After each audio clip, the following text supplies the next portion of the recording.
Hi, everyone. Welcome back to another episode of Chingonas y Chisme. I have a super amazing soul here today with me, and I am going to introduce Joy. Joy is an amazing artist, tattoo artist, like so many things I have actually. So we'll talk about this one. I'll tilt my there. Okay. All right. So, hi, Hello, beautiful. how are you? Doing really, Yeah? yeah, staying focused, staying busy, always working on new projects. Yes, I'm like obsessed with your Instagram. I'm not gonna even lie. Thank you. I've been Like, on it since like 2014. My homegirl came over and she looked around and she's like, "You really need to create an Instagram." And so I'm trying to branch out from there. And like, I was looking at my Facebook last night, which I have just everything auto set to it. But yeah, it's a good place to start.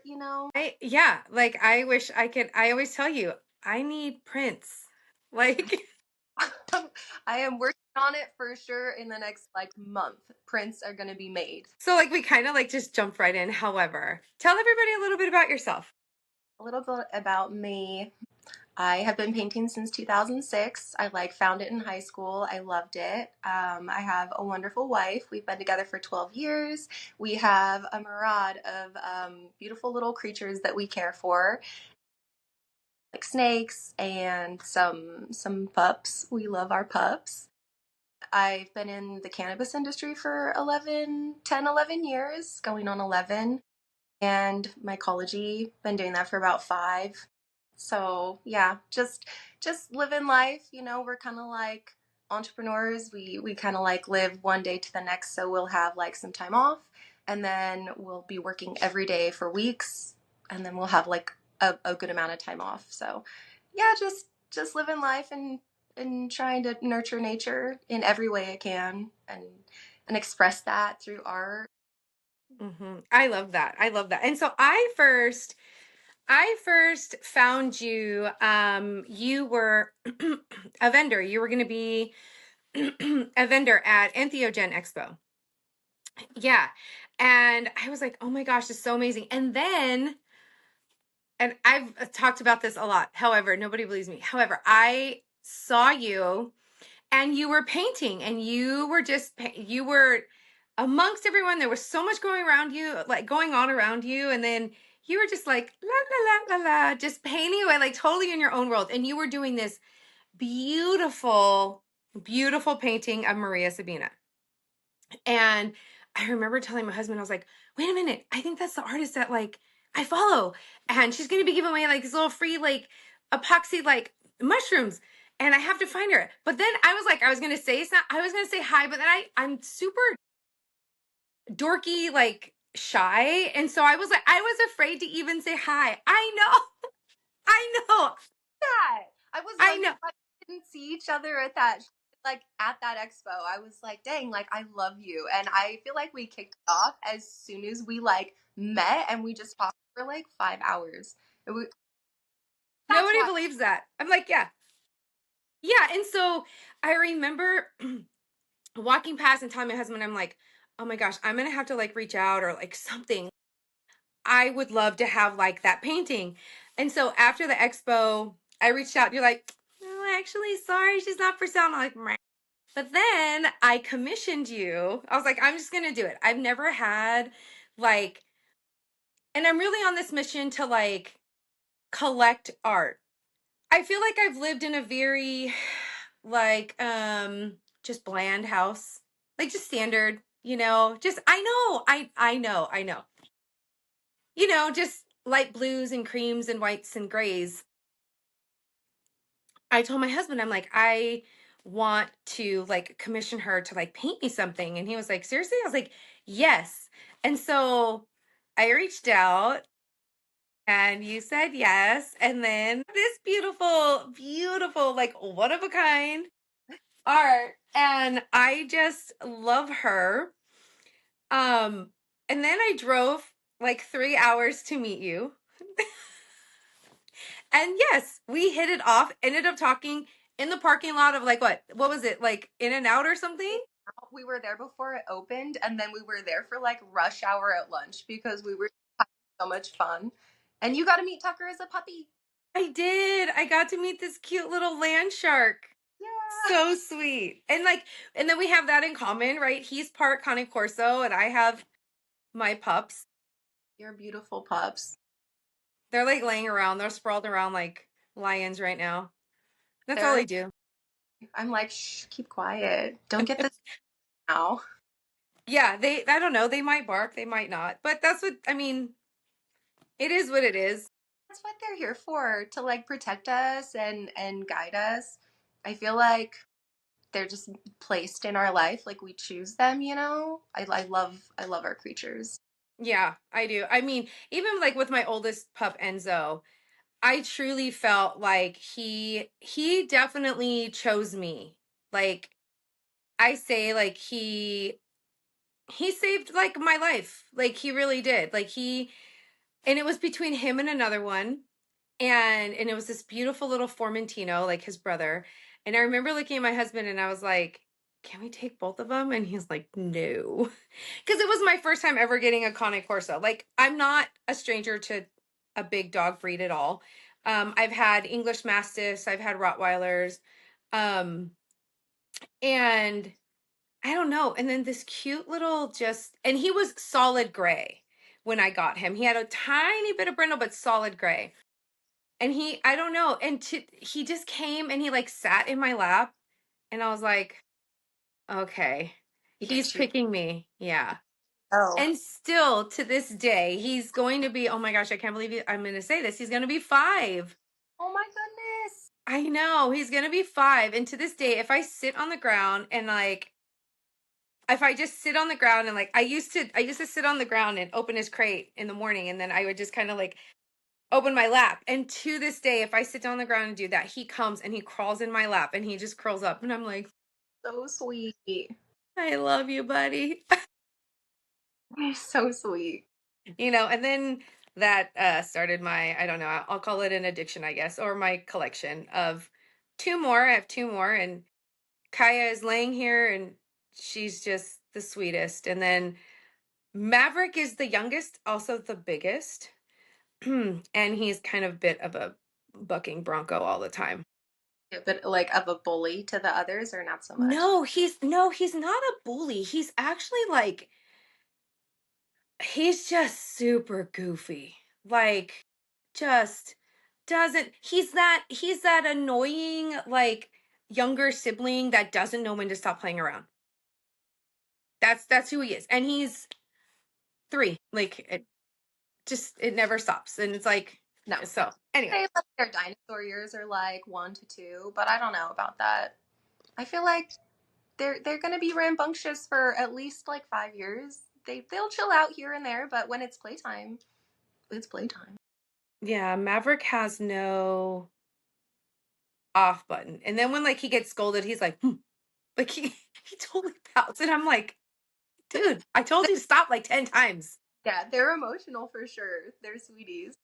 Yeah, like they're Velcro dogs too. Like if I get up and move, like I can't even, okay, so fun fact, I like scaring people in my house, but I can't scare anyone unless I put them like in a down state. And then everyone's like, wait, what? Like someone come around the corner and they're like, why are there 3 dogs just like in a down state, like staring at something? And they're staring at me because I get up and they follow.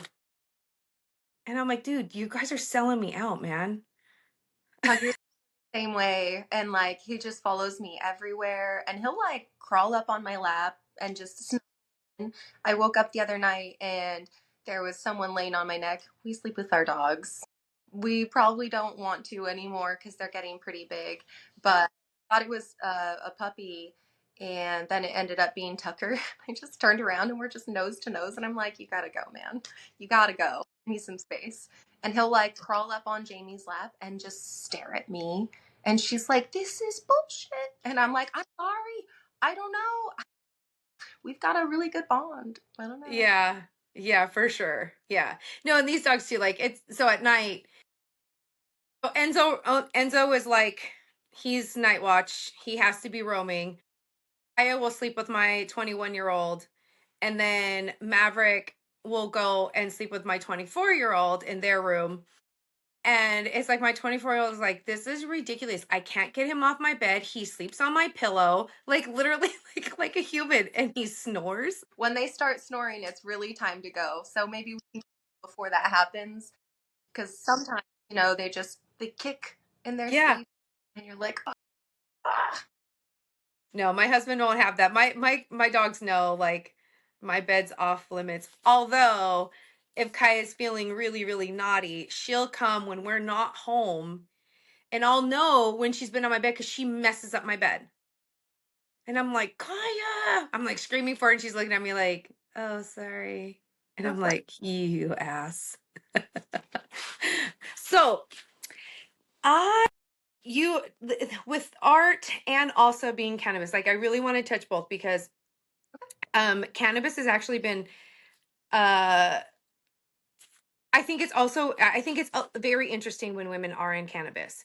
And so couple things I want to touch on, like again, like with your art, like if you ever lost touch with your art, if you did, how did you fall in love with it again? What is it like? How does it help? Is it like therapy? Just Oh, it's definitely therapy. It's definitely therapy. And for sure, like at times, like I've been painting since for forever. And like there will be touch and go times in my life where I will kind of get out of it for a few months. It gets crazy and then I get really in my head. And as soon as I dive back in, I feel just so relieved and I get so obsessed with the projects, like life gets super busy anyways and sometimes I just crash out, but that's never mentally stimulating for me, and in fact it's just like super self-deprecating and throws me into like some bad places. So mm, sometimes when I'm in that bad place, I'll look towards my art and I'll just try to channel it that way, mm, and that seems to really help. So I know I've like been watching a lot of podcasts of artists and they're like, yeah, I'd only create when I'm happy, and I'm like, whoa, I could never do that. Because like my name is Joy and most right. people know me of like all of my positivity and my gratitude, but everybody goes through shit and sometimes it's pretty fucked up and like just it's like highly sensitive and emotional at times. Hmm. So it's really been a beautiful way for me to express myself and like bring back confidence and just feel good about what I'm doing and find like my purpose here. Hmm. So Yeah. it's good. Sometimes definitely like a few months off and then like a hard 2 weeks on, you know.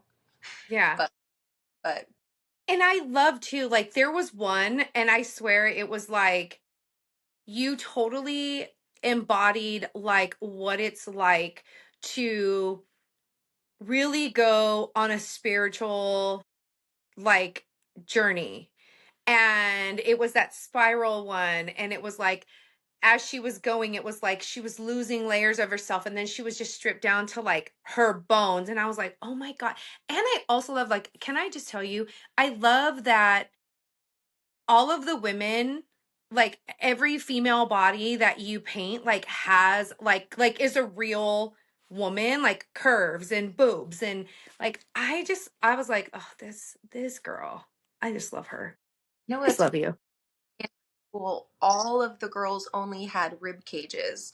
And like it would be body, but it would be tiny ribs. And like as I grew into a woman, I was like, man, that's just gotta go, and start Hmm.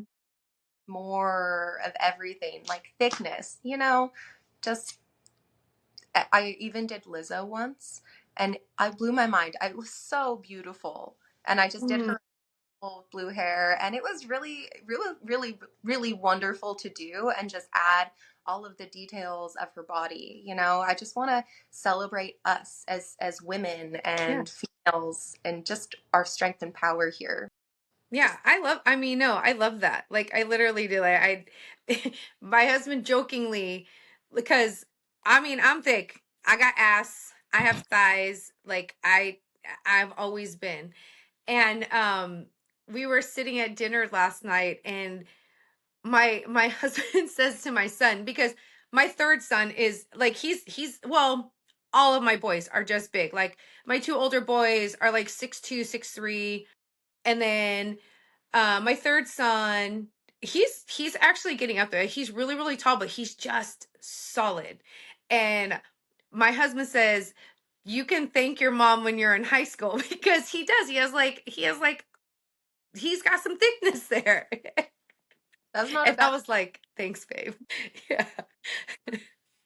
Yeah, I mean, I think it is too. And it took me a long time really to embody that, to be completely honest. We grow up, and now I have a daughter, and I think that things are really, like, perspectives are really different for me now, because it is heavily on body and appearance and makeup. And she's 10, and she tries to get away with like a little bit of like blush, or and I'm like, or even like skin products. It's like, baby girl, your skin is way too young for that. Like, you don't need, like, all you need right now is a good cocoa butter, and like like just keep it hydrated, because your skin is so like young, and it's like you don't need all of like that extra stuff. And so even just talking to her too about like her body, and you know I guess too, for me, I'm also trying to embody like being a really good role model for her, because she'll like poke at my stomach, and I'm like, well, I've had 4 kids. This body has carried me a long way. And Of you a long way. yeah, and Yeah. the softness of my belly, yes, it is, because I've carried 4 children in this belly. Like, and it is what it is. But you're beautiful. Thanks. Don't need to have a six pack. You just really don't. And for No. sure, beauty standards these days, like as far as influencers, it really pushes for like surgery, and you're right, like beauty care products and the filters. I try to like be aware of the filters because I'll look through my phone long time ago, years. And all I can find is these filtered videos of myself. And I'm like, wow, like let's just keep it more natural, a little more raw. And Mm-hmm. that's a really good place for us all to start as far as like wanting to inspire the young ones. Like I have so many young kids in my life, and Mm-hmm. that some are about to go through like their teenage years, and I just want to like support them and in ways that when I was young we couldn't have expected this whole change. Like it's not the same as it was for us as it's gonna be for them, and our Mm-mm. probably is. It's just trying to set a good example by being the change we want to see for sure. And still remember, like, reminding them too that, like, just to be a kid, like, just to be a kid, like, and I've talked about it before on other podcasts. I read this book, and it's called, I'm probably going to butcher it now, but it's like Women Who Run with Wolves. And it's an amazing book, and it just talks about like femininity, but in a very strong and like gnarly way. Like, women had their hands in the dirt, and that, like, we weren't always wearing dresses, and with our hair back, and just prim and proper. We weren't, like, we were working alongside, like, we were out in the field, and we were gardening, like we were nurturing our garden, and we were just doing shit that like men would do, just because that's just the way it was. And after reading that book, I was like, I used to like, because my daughter is like, she loves playing in the mud. She will go out, she'll take a shower at like 7:30 at night, and then go back outside on the trampoline and like jump around the trampoline. I'm like, girlfriend, you just took a shower and you're gonna climb in bed? Like, She's I 10. know. She it I up. know. And I'm like, how about we just like change your clothes? Let's and Just so yeah, I've let her be a little more um gritty, and I don't know, I guess dirty, kudos to that. Kudos to that, you know. like I'm a clean person, but I look a lot into history past, and like we were dirty humans not that long ago. Like we were just like, I was like, oh, I love like all of this French history, Versailles, so cool. And then I was like, they didn't have chamber pots for a really long time. So like what was their life like then?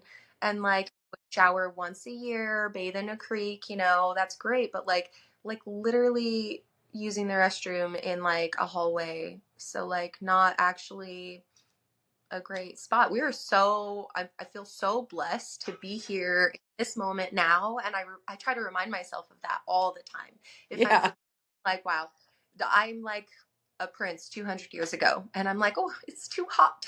Like, I'm trying to like appreciate the now because what a blessing it is to be alive today, even with all of the challenges, social media, beauty standards, all of that. But just we have everything at our fingertips, literally 10 minutes away.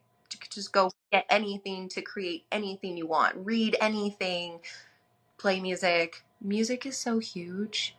Oh, in sacred space, I am so in love with music, and I'm so grateful for everyone who composes music and shares it, because it's just in sacred space. I don't even want to really look at paintings. I want to listen, Hmm. and feel, and I have playlists. I just how I'm blessed.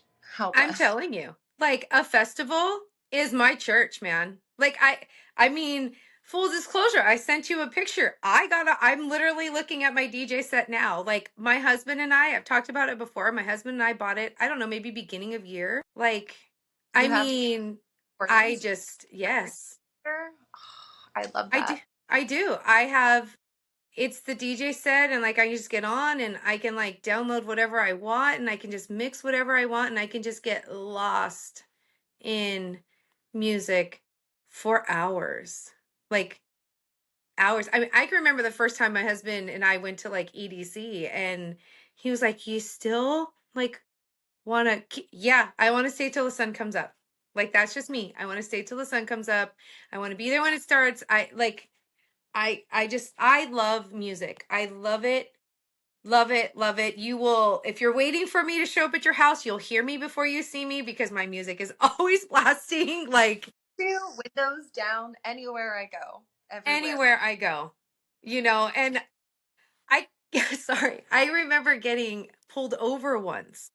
This is in high school. I'll never forget because my music was turned up loud and I was like I was dancing, I was bopping around, and the police officer pulled me over and said like that he gave me a ticket for really loud music, and I'm like, but it's a stock stereo, like I don't have and then I had to go to court, and then it got dismissed, and it was a whole thing, and I was like, ew, what a bummer. Like he should probably listen to some music or something. I don't know. But yeah, Listen to some music. nothing's changed with me. So anybody who's watching from high school, nothing has changed. I still listen to my loud music. I still dance in my car. Like I love it. I love What's music. what's your top genre? EDM. Yeah, nice. EDM hands down. Like I was literally mixing like I went from John Summit to Cascade to Grizz to, I mean, like I'm all over. Anything and anything. Like back in the day, like now, like speakers are like behind railing. However, back in the day, I'm really aging myself. Like you could dance on speakers, you could stand right next to speakers. That was me. You, if you needed to find me at a rave, I'm in front or on top of a speaker. That Just was try as me. close as we could to the front. Yeah, I But can't do like cool. I can't do the front because I like to dance. So off to the side on a speaker, that was just like my thing. Like I just, even like Ruby Sky, like nightclub in San Francisco that is sadly closed down now. They used to have their speakers like off to the side, and so I was always like right there. Yeah, I love love it. it. I love But it. I mean, I can go for anything. Like I can do anything from like, I mean, I can get into some good reggae. I can get into, I mean, I just love music. Like there isn't like really like a genre that I don't care for. Yeah. Yeah. Just have to be like in the mood. Like if I'm by the pool, like hanging out, like, oh, it's definitely like reggae or um like some Sade-ish, like, just cool, chill, or even like chill EDM. But yeah, or I mean, I work in the OR too, so I do have some doctors who are like, "Yo, put them some like literally like some hardcore like 1990s hardcore rap." Really? I Nice. got you. Yeah. Love that. And the Yeah. guests, like patients, your guests, like they is that more in the office space or like you're able to just play it and listen to it everywhere? It's I work in the OR, so it stays in the OR and patients are asleep. So, Even better. Even better. That's great. hey, anything to help your surgery go better. I mean, just gotta focus. I feel like I just like secrets of the OR. Oh, We listen to hardcore rap. I feel like I've seen it on TV, but not really, like it is Secrets of the OR for sure. Yeah, I mean, it's not bad though, is it? Now I feel guilty. Is that bad? Is that not bad? I don't know. No, I really don't think so. I feel like it's really good for people to like having certain music always helps. Like if I'm driving, like it's loud. If I'm working, it's loud. Like having a show on doesn't really soothe anything for me. It's like Yeah. I want to hear it and I love to listen to music that I know because then I would like to sing most of it. I sing Yes. I don't know. It's like, is my voice great? I don't know. Maybe sometimes if I'm really trying, but even back in the day, I would be working and I would be blasting the music and singing so loud, and then they would turn it all the way down just to kind of mess with me, and they'd be like, then they would record it. Oh, I didn't even know that it stopped playing. I'm just in my head, just Yeah. it up. Yeah. Yeah. I mean, I worked for a plastic surgeon who, like, when he was doing facelifts, like, it was literally this one CD. We would have to put in this exact seat, like this one seat. It couldn't be anything else. He had his CD, and that's what we put in, and that's what he would do his facelifts to. Yeah. It's like, so yeah. So, like, it does. Like, and yeah, I'm But obsessed Faceless with music. common, so like you might overplay that, you know. Yes, When we did, but that's okay. I kind of always hit the same album by Fleet Foxes all the time, same one. And I'll listen to the whole thing. But that's like few and far between, So I'm like, I don't know, every day the same album? That's a lot. That's a lot. Yeah. Yeah. Do you probably know all the words by heart then? Yeah. But you know what? It's just one of those things, right? It's just like, you know, whatever it's happy doc, happy day, and also like patience, whatever it takes. And if Yeah, that's what it takes to like get him in the zone and get him focused and the patient to have an amazing, beautiful outcome, then I play a playlist in my head. I love that. The tunes are what's up. I try to like be conscious of my state of mind. So like I'll put on certain music that maybe I don't really want to listen to, but I know I Mm, listen to. Like I listen to like a lot of 70s, like upbeat stuff, even if I really want to listen to some dark, like monotonous, melancholy music. I meant melancholy. I went with monotonous. It's not monotonous, it's just melancholy. So I'll yeah. just like trick my mind a little bit so I can come back to base and just remind myself, just enjoy the moment. Oh, wow. Okay, so now let's get into cannabis space because I mean, even in our like 5 hour conversation, we like talk so much about it. So I guess how did you get into, and then also what is your experience? Because we did talk a lot about women in cannabis, and so how, did it fall in your lap? Like, how did you get into it? And then what's been your experience like with working because it is a male dominated industry? Oh, for sure, for sure. I mean, I've always been like excited about working and doing the work. And so I got in and basically just like as a trimmer and did that for about 4 years until I had transferred over to a new dispensary over in Santa Ana. And I was doing inventory work. I knew we were opening up a shop like close to my house over in Riverside.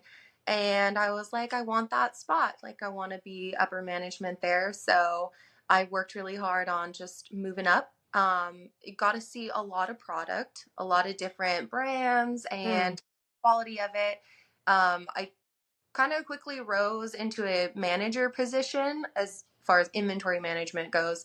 Um, that was like right before the peak of COVID and during COVID. But while I was in that position, I was like, cool. Like I was working with our purchasing manager. She's wonderful. But we kind of were like, we want to have the best products in here. So we Mm. really want to analyze everything that comes in. We were cutting every pre-roll that came in, like one of, Yeah. five, just to double check, like we're looking for stems or seeds, or is the color really dark. So and then as far as like eighths go, we would grab one of each, and if it had any botrytis, so that's like a mold inside, then I'd be like, X out, sorry, we're not going to accept any of this. So I probably Mm. friends, and then maybe made some enemies in the space a little bit. But I just wanted, I've always been passionate about people having clean product. Yeah. Really important to me because I want everyone to just, holistically, it's a medication. And so many of us use it as medication, and you never know whose hands it's going to fall into. Right. They already have it in their hands. If it's not good quality, are they going to consume it anyways? So I was able to kind of like lay down some law as far as like trimming beforehand. I knew what everyone needed to look for. So I'd put together some SOPs as far as like what we're looking for, if Yeah. there's like powder mildew or any mold inside, or if it's just really stemmy or like the trim job was terrible. It wouldn't really turn anything away based on the trim job, depending on like what the cost of the eighth was. But that was really wonderful. And I feel like I was able to develop a lot of confidence there. Um, and, like COVID was wild. And I built a team of 10 just in inventory because we Mm. went 1-2 weeks of supply to like 6 to 8 weeks of supply. And our purchasing director had like left us. So temporarily for about 6 months, I helped with purchasing also. That was pretty cool. I got to like talk to more of the vendors. Like I would always have like a good rapport with all of our Yeah. delivery drivers, but and they would always say like, you guys are the fastest to get us in and out. And I'm like, it's on our schedule. This is our job. We Yeah. know we're a high volume facility, and that was really cool. And at the same time, my wife Jamie, she was doing more of like the distro. So Mm. we had some farms up north. We were a vertically integrated company, and she'd go up there for about 3 months and kind of oversee the processes of everything. Yeah. Teach teams how to do everything, and then Metric. I don't know if you're familiar. It's like the government cannabis platform. So they'll go ahead and like analyze what comes in, who it goes to, just in case there's any recalls. We know exactly where this, Mm.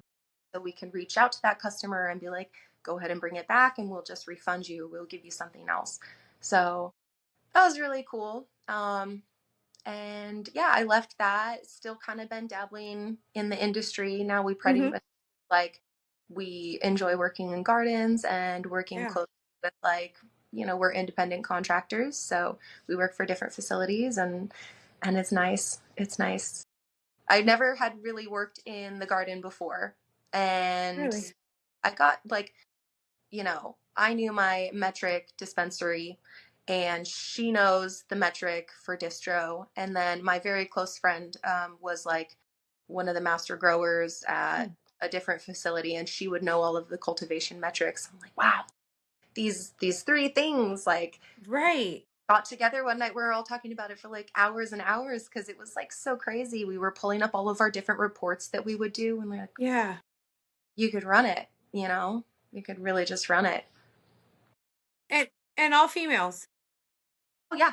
Yeah. A lot of, I mean, not like we know so many men, so many wonderful men in the industry, but we also know a lot of wonderful females that have really thriving businesses and have wonderful teams on their end.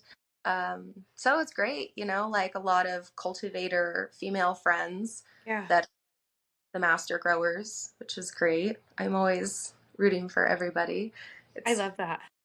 to see my sisters doing just excellent work in the industry for sure. I am going to be attending a Latinas in Cannabis conference next month. That's awesome. Where's that Yeah. at? In LA. Cool. Oh, wow, you're going to be down here. Let's go. Yeah. Awesome.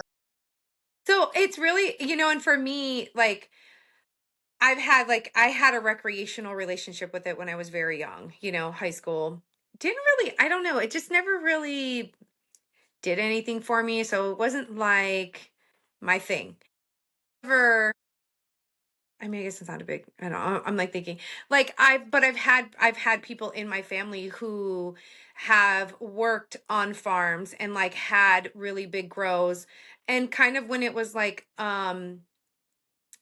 still under the underground but kind of not like in the underground. And I just remember though it being really hard for them, like because they wouldn't sleep at night because people would come and poach. And it was like way up north, like way up north. Yeah, Northern California, like way up there. And it was just like, I don't know, I just felt like so much.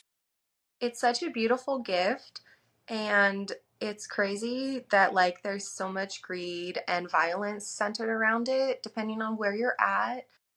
It's wild because it's a gift for us. You know, Hmm. treat it as such for sure Hmm. in my opinion.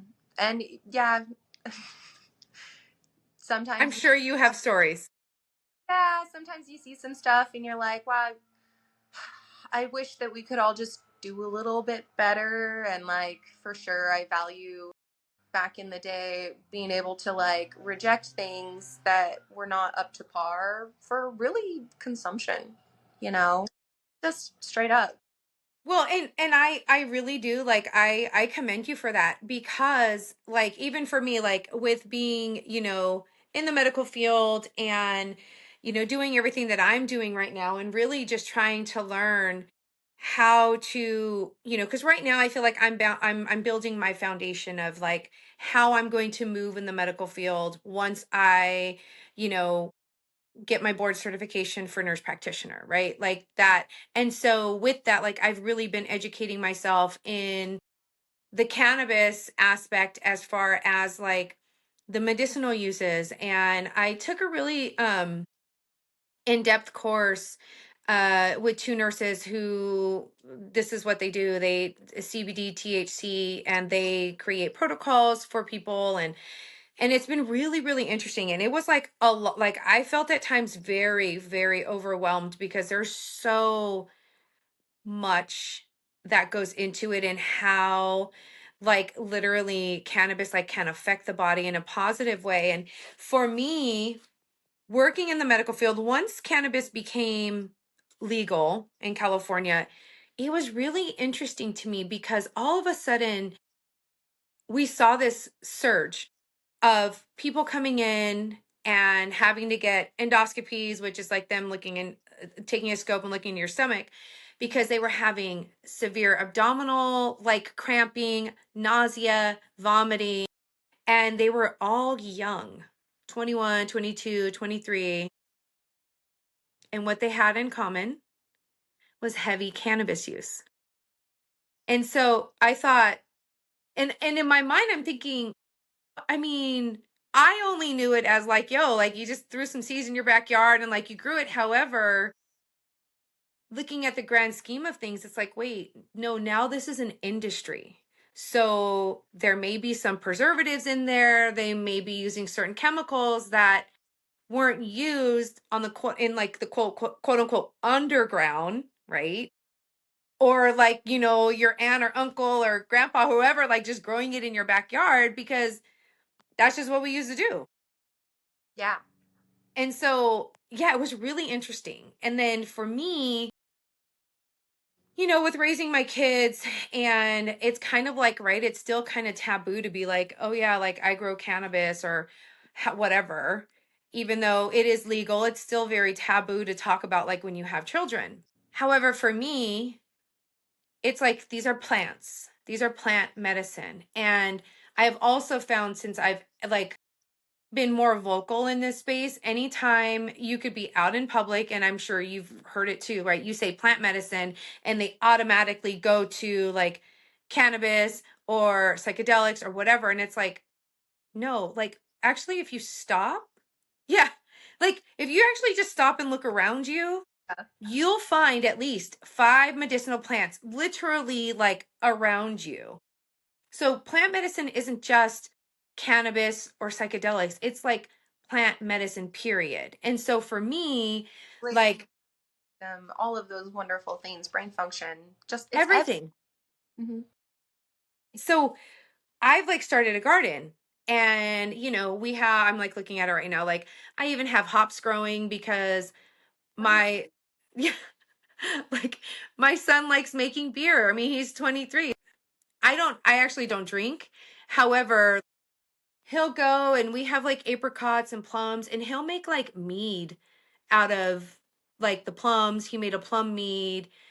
He said he wants to do apricots, but like, we have hops, we have sage, I have rosemary, we've got watermelons growing. And then also in there is my CBD plant because I really wanted to foster a relationship with it. Like I really wanted to build a relationship from the seed to plant. And so she's out there, I'm looking at her, she's like right in the sun. It's a beautiful experience to see them at all of their stages. It feels to me like it was meant to be a part of my life, these stages of my life with work. Mm, It's just like I have just a deeper appreciation for it. And for sure, when people are doing it the right way, just a deep appreciation and respect for them as well. It really just comes down to that. And I'm a huge proponent of like grow it yourself or yeah. find a close friend because Yep. you just don't know what you're gonna get. And then especially in like concentrates too, because whatever is in that you don't really know about that may be past testing, Mhm. it's just so I don't know. I just I love the organic stuff. I love when it's done Yeah. with a beautiful gift. And I think education too, like, is so important. Like I've also, you know, because I've gone into cannabis like dispensaries and stuff, and like my husband had some like some health issues, and it was like, and so just trying to find like a really good source, right? And I have what I have experienced in cannabis, and I'm just saying on my experience, so don't anybody come for me.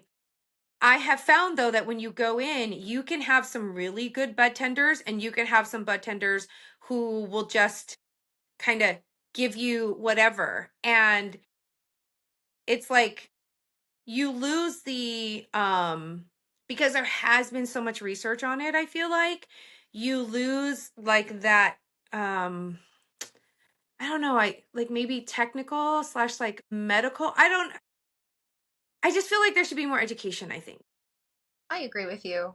Especially like today at the big dispensary that I worked at before, we had all of our leads on the floor. We actually sent them to MJ University and they Yeah. were in the office for half their shift just learning about everything so that they can go and talk to all of the staff, you know, and like update everybody like what is the best product for pre-roll as far as the cone goes or like Mm, different styles of cones, which is the best one, like which tinctures work best for like, I don't want to say cancer patients because we didn't want to claim that we were any medical, but we did want to give people the right products. And we had elderly people that really had, it's just one of hundreds of dispensaries.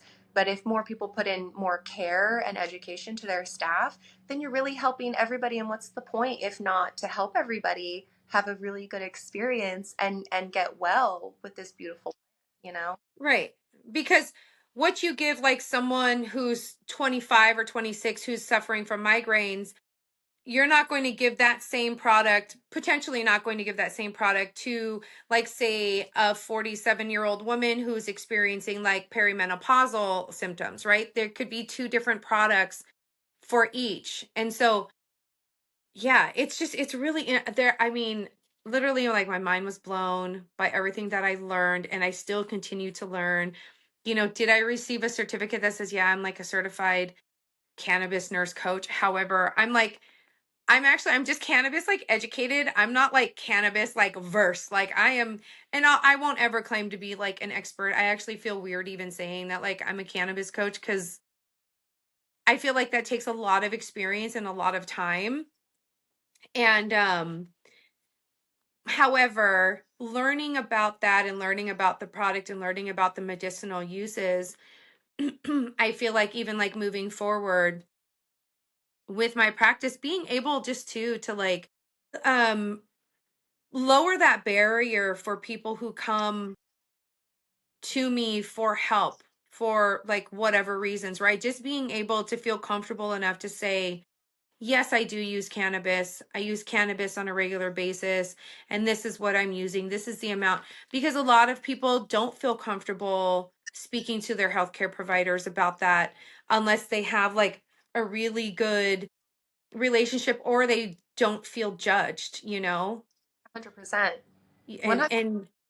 And for sure with older patients and clients, guests, um there's like a stigma that so many were brought up with, and it's hard to break that because it's hard to break those like conditioned thought patterns. But even like starting someone off with a CBD flower or a 21 tincture would be a good place to start. And I feel like the right dosing is so critical because, you know, like Mhm. when I was a young kid, I was like, great, I found this, I love it, and I would eat an entire edible, and I would just be like just have a horrible experience. And it took me a long time, and I never really stopped. For me now, I haven't really touched it for like 3 months, going Mhm. a little bit longer than that.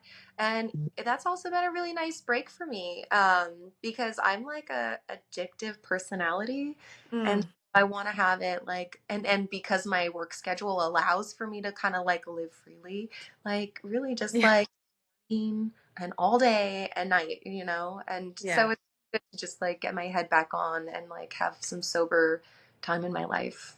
Just And I think that's great too, taking breaks and allowing your body to go back a little bit to like homeostasis, and also too it also lowers like your threshold because you're getting back to like, baseline. And also like the cannabis, I feel is so much stronger now than it was, let's say like 5, even 7, 10 years ago. Like it's way stronger than it is now, or way stronger now than it was. a different high, you know? And I think that there's a lot of factors involved in that. We just don't really know if someone's like adding a bunch of keef to a pack to make it test higher, or Mm. really only working with like higher testing strains. I don't know. It goes all over the board. Isn't that so interesting? Like how, like it's so interesting that it's like that saying like bigger is better. Like it's like this falsehood of bigger is better, just like higher is better. No, like Even Soul of Jared. He's a like a wellness Instagram guy, and he's been talking a lot about like cannabis in its natural state, and he's been visiting, I believe, like India, and really seeing like how they're doing it. It's like a crazy change of what we see here today, and I mm, don't necessarily think that it needs to be all that. But it's like to see the plant in its truly natural form without adding a bunch of salts and nutrients and potentially other harmful chemicals just to get a higher yield. It is wild. And so I feel like we can all as consumers, if consuming, look at what its natural raw state is, and then mm-hmm. look what's in front of us that we're about to consume. And if it looks really like some steroids might have been added, maybe don't buy that one and get the smaller one. I know the big nugs are really impressive, but maybe we stay away from those and we go for something that looks a little more like light and natural, because it's just not always about getting a whole lot to put in your body. Because Yeah, it's I mean that goes with anything though. Like cuz we have an apple tree. We have an apple tree. I have a fruit salad tree that does like two peaches and a plum.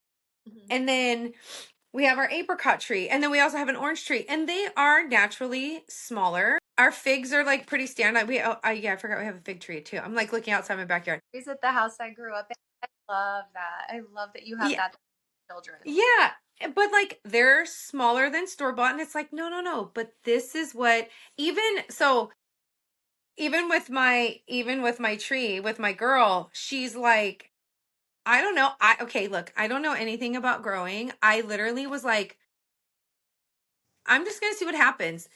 And so with her, I'm looking at her right now. Like she's starting to get trichomes. And like I'm like, okay, something's again, I know nothing. I'm just like, look, you and I are gonna build this relationship together. You're gonna tell me what you need, and that's that. Like I give her my coffee grounds, I give her like, eggshells. And then I was talking to my family member and they were like, no, you need to like do this and you do this and this. And I'm like, and I'm thinking in my head, no, dude, like I've got her in, she loves coca coir, so she's in some coca coir like soil, and I just feed her every once in a while. I make like a compost tea for her, and Molasses is great, in limits. It's like banana peel water, banana great. peel water I give her. I do. And I'm like, I don't know. And my husband's like, isn't it supposed to be bigger? And I was like, I don't know. She's just doing her thing. Like, I'm gonna see what happens. Yeah. But I feel like when you put too much, like, and again, I'm sure, and again, I don't come for me in the comments, but like organic living soil in there with the coco coir, just because coco coir doesn't really have any like nutrients. yeah, But that would just yeah. be, a good I think I additive. just, yeah, it's something like that. I think I got like it's called 420 soil or something. Oh, great. I mean, I don't, we'll see. Yeah. It's the first go at it. I know you were Yeah. talking about this years ago. No. No, I'm so excited for you. I know. I finally like, well, because okay, to be completely honest, I was like, I don't know how to like where I would grow. And I'm like, do I hide it in my closet? No, it, like you're no. And I was like, then I want to do it outside. But then it's like, how do you talk to your kids about it? And how do you, and it's like, no, like my kids just know that that's a plant and it's medicinal. Hmm. And And not touch it, yeah, right? they don't like touch it or anything. Like they look at it and my daughter would be like, oh my God, it's getting so big. Like it grew so much. And then my son was like, "Oh, you're getting trichomes," and I'm like, "What is that?" Yeah, stigmas are the little hairs, and then trichomes, trichomes, the Yeah, little the something different like that. teeth So I on. got hairs and some things. I don't know. It's starting to do something. I love that. It's You know, really a special experience to watch it in all the stages. Like I know, like I definitely started smoking young, consuming young, and you said you did too. So like, it's cool to like have it and then nurture it, and then have. nurturing it is yes. So nurturing it is definitely been like okay, and like one day it was like looking really sad. I was like, "Shit! Oh my God! Let me get you some water. Hold on." These. Yeah, I mean, I talked to her. Yeah, I know she loves. Yeah, she's in the sun, and I love it that like she's right next to hops. These hops are like super danky smelling, and like I got them. My brother was like, yeah, here, take some. So I got them, and they're growing up the thing. It's just Did you get him as cuts? That's so cool. I did. My brother-in-law has like this huge, and this is I do want this. He has like a huge wall of them, and I'm like, I want some. And so he's like, okay. So he gave me some rhizomes, something like that. Yeah. And he's like, here, just throw them in the ground, water them. You'll love them. And I have a trellis for them, and they're just going. That's awesome. I'm I like, love sure. It's all like in with my sage and rosemary. awesome. It is what it is. I But have it. It passed away, but it is what it is. that's all right. Take it. It's like the same with my art. Like sometimes I'm really great with watering and nurture, and then like there'll be like a week, 2 week lapse, and then it's just whatever makes it. Mm. Kind of a wild way to look at things, but and It's I been, want to touch on like you're so right. It's not just cannabis. I was watching this video and this Ukrainian lady, she was like, these huge strawberries that we see today in our supermarket.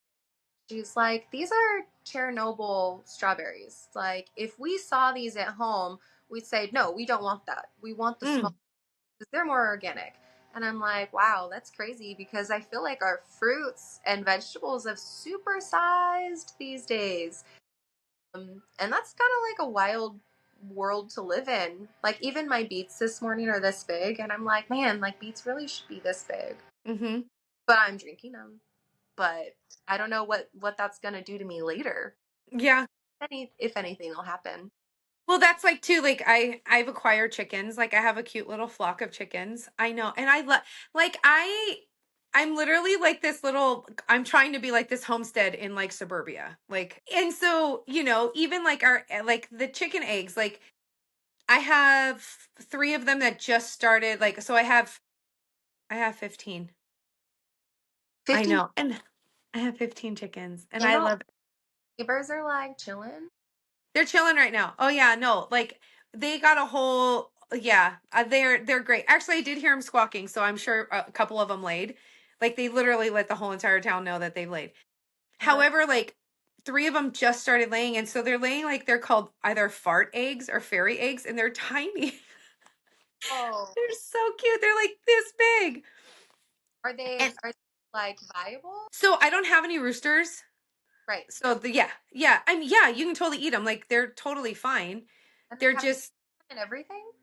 yeah, a yolk and yeah, they have whites, but they're just like this big. That's so sweet. They're so cute. So Like so good. cute.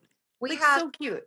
we have our ball pythons, and sometimes they'll have one of those, and what they refer to it in the community is a slug, because it's a non-viable egg. It doesn't have veins, it doesn't have a yolk, and basically it's kind of like a toss it because it'll start to mold.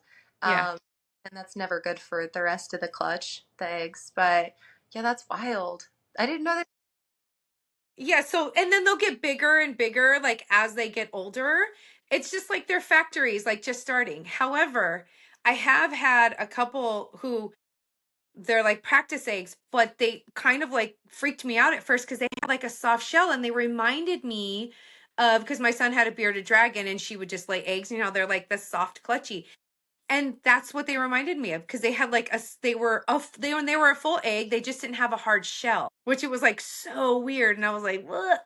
But they would, Are yeah, soft. You got to get yeah, them off of each other unless you want to just. yeah. And so I would just give them back to the girls because it's good for them. Like just I would just whip them up a little bit, maybe cook them with like the shell and then give them back. But yeah, it's really good for them. It's so yeah. Sometimes if there's a cracked one. Because sometimes when they're in there, because they all want to lay in this, they have four nesting boxes, and yet all 10 of them that are laying want to lay in the same one nesting box. That's convenient for picking up the eggs, though, I guess. Maybe I some. mean, no, because then they're in there fighting and they're pecking at each other. Oh no. I'm like, can we just chill out, guys? Like, there's 3 other ones that way. But no, they're really cool. They all have names. My daughter has named all of them. They all have their little personalities and I don't know, they're kind of therapy for me. I just again, more tending, like tending to them, nurturing them. And yeah, I don't know, I really enjoy if I could live on a farm, I'd live on a farm. It sounds like you're kind of having a farm right now. But I And want more space. I feel that. I want some more too. Let's get a commune. Like a I would love that. Sign me up. Cause all raise different animals. We all grow different plants and vegetables and fruits. It's a dream, for sure. community. I Yeah. mean, and that's what I've been telling like my older boys. I'm like, we should just all go in on land because at some point, like I'm getting older. You guys are getting older. You guys are going to need help raising your children. I'm going to need help when I'm older, like just because I'm getting older. Like dad and I are going to need help. Like, why not be able? I'm not saying like we have to be like right next door, but we could be on all 4 corners of the land. And, yeah, maybe we do have to like hop on a quad or something to get over to your house. But I don't know. That'd be a dream. I love the homesteading that I get to see. Social media is wonderful, and I get so inspired by so many people's stories and just generational, like animal ag, but also like done right, and grass fed, and like just rancher life looks crazy, but with your community, it could be just really a beautiful thing. Yeah. I don't know about process. I feel like if we were like to do, because even like meat chickens, like I was looking at meat chickens, that's a really fast process. What do you mean? They like, they're kind of, the process and like they're like 8 or 9 weeks, I think, if I remember correctly. Oh, They grow very, very, very, very fast. yeah. That would be really tricky. That's like, I'd have to let my kids handle that. Like, cause my husband goes hunting and he brings home like meat and I'm like, this is great. Like, you know, I don't I've definitely changed my views on that. Like when he brings home meat, I'm like, thank you so much for like going and hunting for this. And yeah, even like the turkeys, you know, you get these huge things at the store, but yet a wild turkey is like, you it. know, I love seeing like the turkey crews in Tennessee. They're really small, you know, and they're not just like these huge, beautiful steroid packed animals. They're just like they can fly. And they it's can great. fly. They can Yeah. fly because they're just little guys. But yeah, I was like a vegan for about a year, a vegetarian for like the next three. And I did a lot of research in that time about like how we as people like treat animals in different ways as far as Mhm. them, as far as even like just the pound or the zoo goes. Like in a lot of ways, I was trying to get as educated as I could, not only about like the animals' well-being and welfare, but also like the neighboring communities around big farms and like what that does to communities. So it really turned me off to eating anything other than fruits and vegetables. But you know, I was like not taking really great care of myself.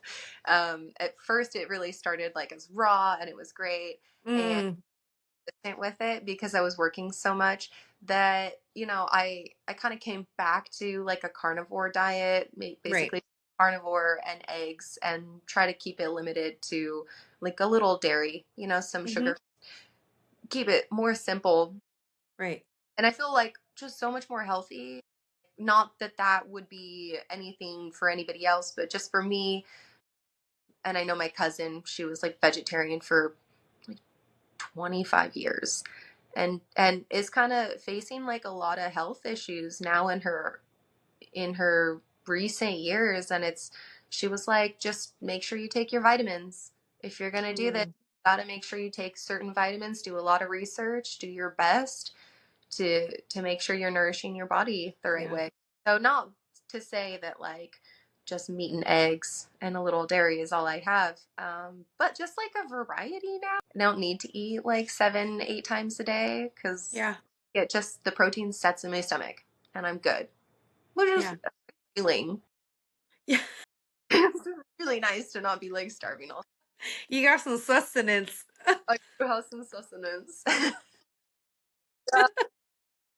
And you know, I have a cousin who's strictly vegan and I don't know how he does it, but he is like he CrossFits. He is like thick and healthy and I don't know, it must be all the frijoles. I don't cuz he and Beautiful. he's yeah, he's done it for a very but then again too, I truly think I mean, it's also he's male. I think females definitely because of what our body goes through, you know, with our moon cycle, like we need different. Like we just our bodies needs are different. And you know, again, it's just yeah, I try to stay more of like the protein-ish. And I get my fruits and veggies in. I don't do my fruits and veggies as much as I should. However, I don't know because I just feel weird about it. I don't now that it's like when you really think about like globally, like how these things are far, I don't know. I just Their farm too. You really don't know where stuff is coming from. I read somewhere that food will be made like grown here and then sent to another country like Japan or Korea to be packaged there and then sent back. And I'm like, yes, that's absolutely true. And I'll tell you, so it's so funny that you brought that up because my husband was just telling me, he knows almond farmers. And the almond farmers will load up their trucks, drive their trucks to Mexico, have them clean, wash, processed, and then ship back because it's cheaper. I was like, wait a minute, what? yeah, But all the Yeah, In a way, like taking advantage of other countries because of their wages being so low. And then you I kind of know. how other countries live too, and like just kind of seems a little fucked up. It is really fucked up. No, it really is. I Level of know. It's like, they're doing yeah, and we've been, yeah. No, really, it's just a whole thing, and sometimes it gets really overwhelming. Actually, it's like, how do I make it stop? convenience kills. We can just do what we can do and encourage others to like shop like farmers market. Yeah, yeah. And that's like, and so now I'm going to circle back to like cannabis. That's like also true, right? Like when you're talking about like these dispensaries and really knowing like where, um, who your grower is and how it's grown and like what the intention is. And I think that's another reason why like I wanted to cultivate a relationship with this cannabis plant, one, because yeah, I want to be able to use CBD for like, anxiety, depression. I don't want to use pharmaceuticals, right? Like, because then it's a snowball. And also too, just also the benefits as well, like even for some of my family members, being able to create like salves for them, being able to, and I don't know what this one little, tree is going to do for me. However, what she gives is what she gives, and I'll be so grateful for that, and then she'll be put back into the earth, and she'll be put back into my compost, and then she'll be, giving life to like other plants that are going to be like in my garden. And I think that that's so important. I've even in like the psychedelic community, like I follow that very closely, and there is a lot of talk about obviously legalizing it, decriminalizing it, and standardizing it, and treatment facilities in Colorado, or service, they call them service centers in Oregon. And it's you talked about like ego earlier, right? That's also something that is it actually blows my mind that, especially in a space like with psychedelics, where there's so much ego death that happens with psychedelics, right? However, there's some people that have such huge egos, and like it's like, wait a minute, you're in this space, and also like you're holding this medicine, and you are like this super toxic negative person. Like I can only imagine like what energy you're putting into the medicine that you're holding. It's so mind-blowing to me. It is pretty mind blowing. I like to connect with quiet ones because I don't know, like there's just something about capitalism and like the greed of it all that really disrupts what things are meant to be so often. And as soon as we get into like legal, I've been a part of the cannabis industry for so long that like it is easily corruptible when people need to make quotas because they Hmm. need the taxes, like it that is what it is, like, and it's going to be a huge thing always, but like we want to do things the right way, we really do, all of us Yeah. do. We want Yeah. to be licensed, we want to be legal, we want to be like good upstanding citizens. And sometimes ego is what really pulls people in to get investors. They're like, well, we vibe, here's this cash, I'm going to throw it at you Right. and build this. So it's crazy how that'll get to people's heads sometimes. It really does. And it's like, well, this isn't even really like yours, but it is, in a way. Hmm. Ego is a wild thing. Yeah. And I do like, I am very thankful for all of the hard work that people have done in like Colorado, Oregon, now New Mexico. I know Washington has a movement with all of that. I mean, and with Colorado, like, just like decriminalizing all substances. I thought that was like a really big, that was a really big move.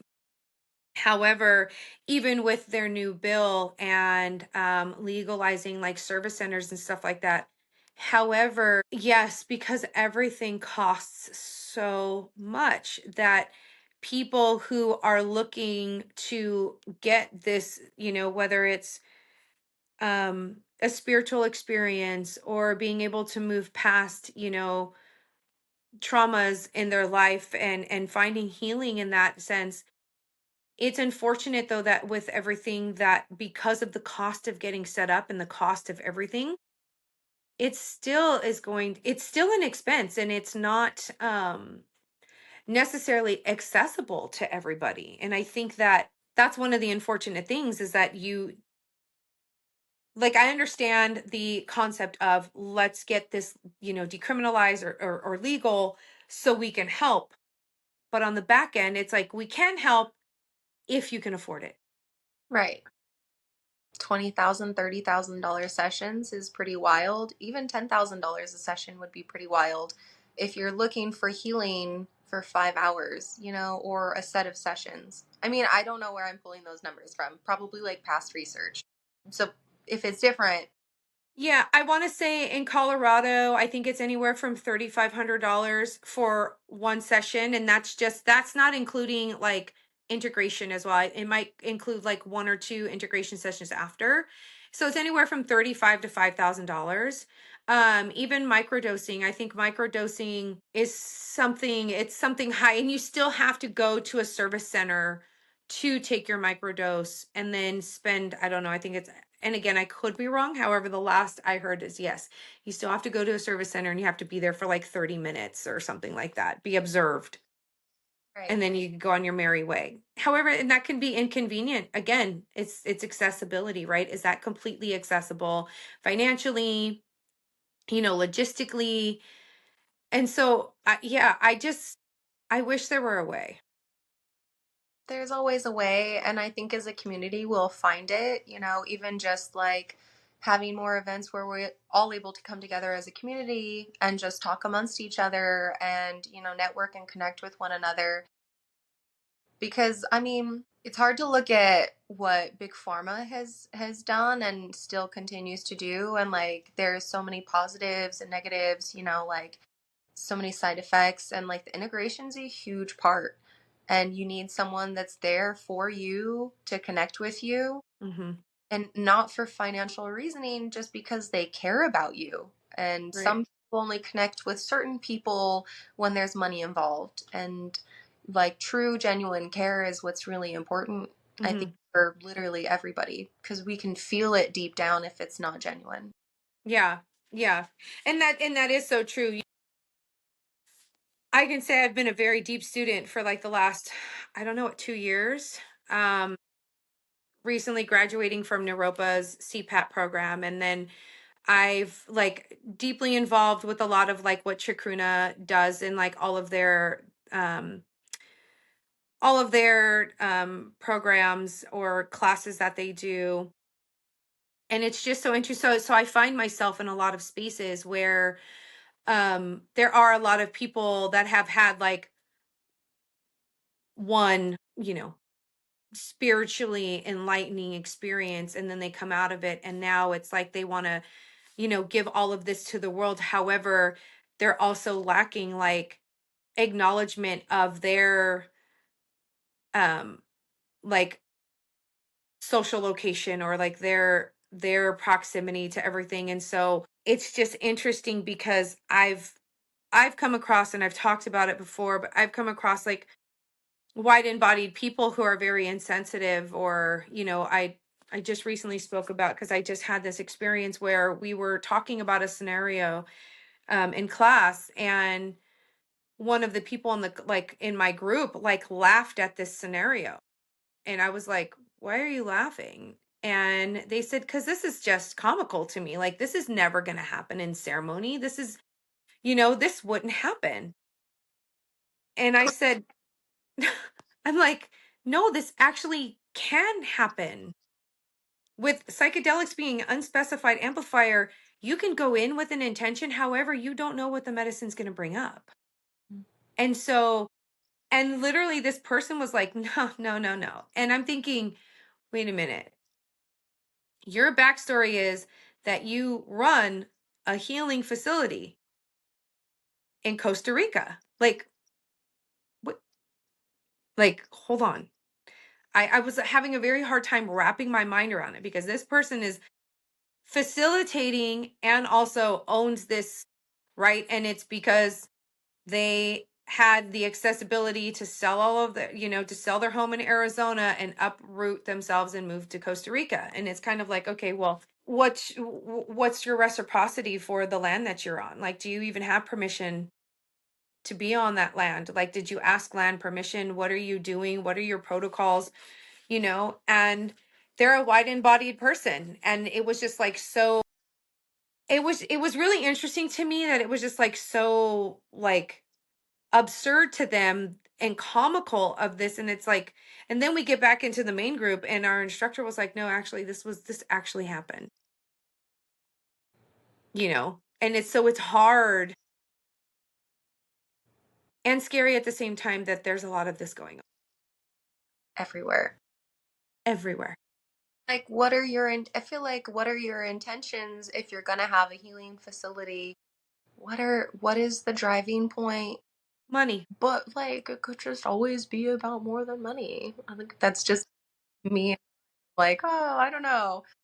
Because, like, for sure, I do have like aspirations of just stability and like just abundance. It's not always like financial abundance. So, like, no, for me, how can it come from a place like that? You know, where you can't just be understanding and like you have to be patient and kind and genuine. Hmm. Just wild. Because some of us put community over commodity. Hmm. That's like my saying, community over commodity. I feel like, young people, for me, trying psychedelics and like finding that 19, 20, like it had just a huge impact on my life and definitely didn't always use it in the right ways. Hmm. Back I had like my group and we would just use, it was never ceremonial, it was never sacred. Like we were sacred because we were together, but I feel like it unlocked so many parts of my brain and like pattern recognition and like all of the symmetry and like unconditional love, everything like that. But like there were definitely scary times that Hmm. I encountered that I didn't really know what to come about, like how to come out of that, or like there was no integration. I tell my friends what happened or what was going on, and we were just so young. So like it's wild because young people want to grow up so fast and like just dive into these things that really totally alter your headspace for the rest of your life. And Hmm. I don't know like how we can all get like past that except for just more education. Yep. And instead of it being like this like fucking drug, like it's a plant medicine and it needs to be respected in so many ways. But young people, I was one and Right. helped me. And in ways at that time, I feel like it hurt me until I was ready to grow up and come back to it. And then Mm. I really started to learn a lot more, which has been beautiful. That's actually what I was just going to ask you. If one of those negative experiences still sits with you today, or they're like, or maybe if you can think of a negative experience that you're still integrating to this day. Yeah, definitely. And it was when I was younger, and it took me a really long time to understand it, for sure. But now, as who I am today, I look back and I'm like, I know exactly why that came up. You know, Mm. it did Yeah. for like all of the moments. They're beautiful. I was wondering, do you share a sacred space with your puppers, or is that like there's no way? With my pup, Yeah, with your pups. I mean, they're just everywhere I go. I don't, Yeah. so I don't know, sacred or not. I mean, I can't even go to the bathroom without them being like, hey, what? Why? I'm really annoyed you even closed the door. Yeah. I feel like what's been beautiful is like I feel like they know and they just are there. Sometimes I almost feel like maybe they block certain things because if they're not Velcro to me, I'll experience something different than just having them. And the experiences are like different, like they're protecting me from something.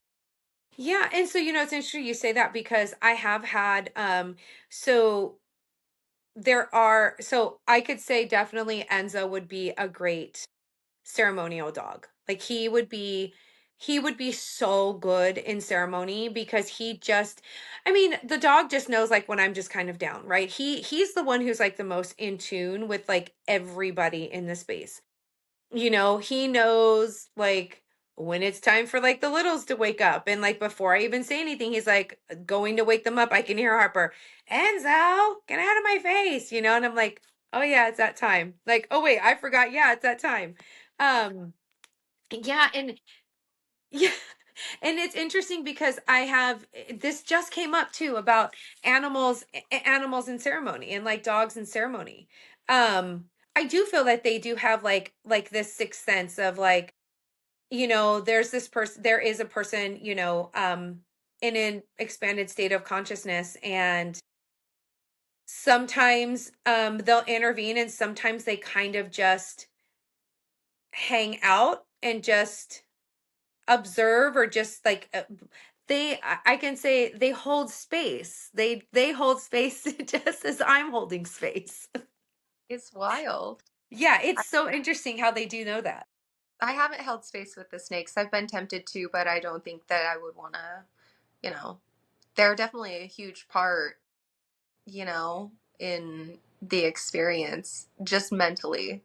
Like, Right. and that's kind of enough sometimes. And maybe like fizzling out, I'll go spend some time and just be present with them. I would definitely have a snake, but my husband is so terrified.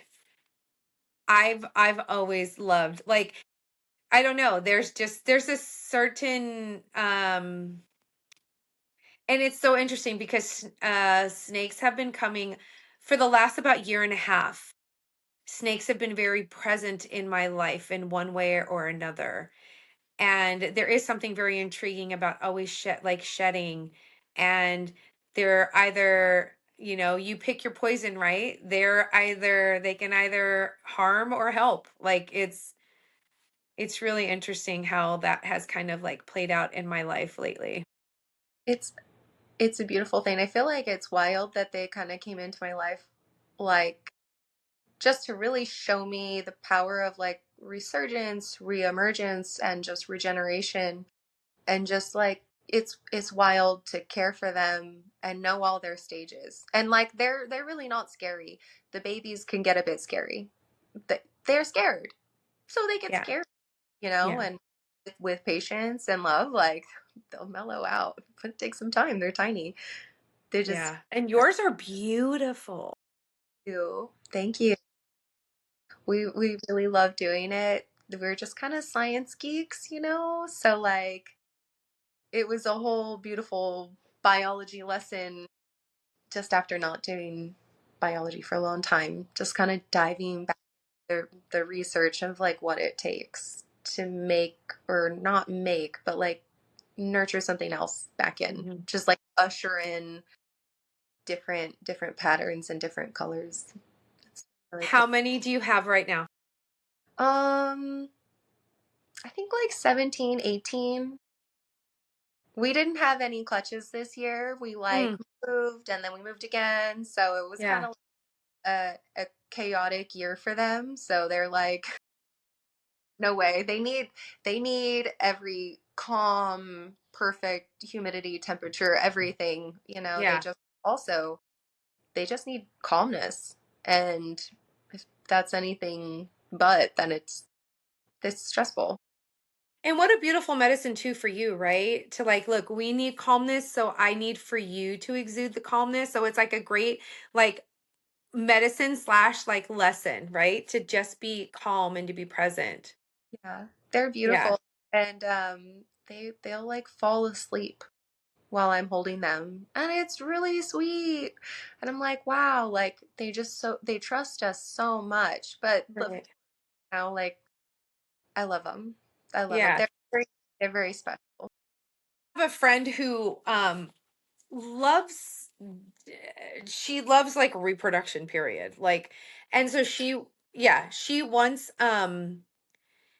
literally like hatched a ton of chameleons. And she was like, yeah, like she's like, I didn't really know what I was doing. However, then she was like, because they were so tiny, she was carrying around like this like Tupperware type thing with all of them in there. And I'm like, you are, and so she does like, she hatches peacocks, like she has beautiful like pied peacocks.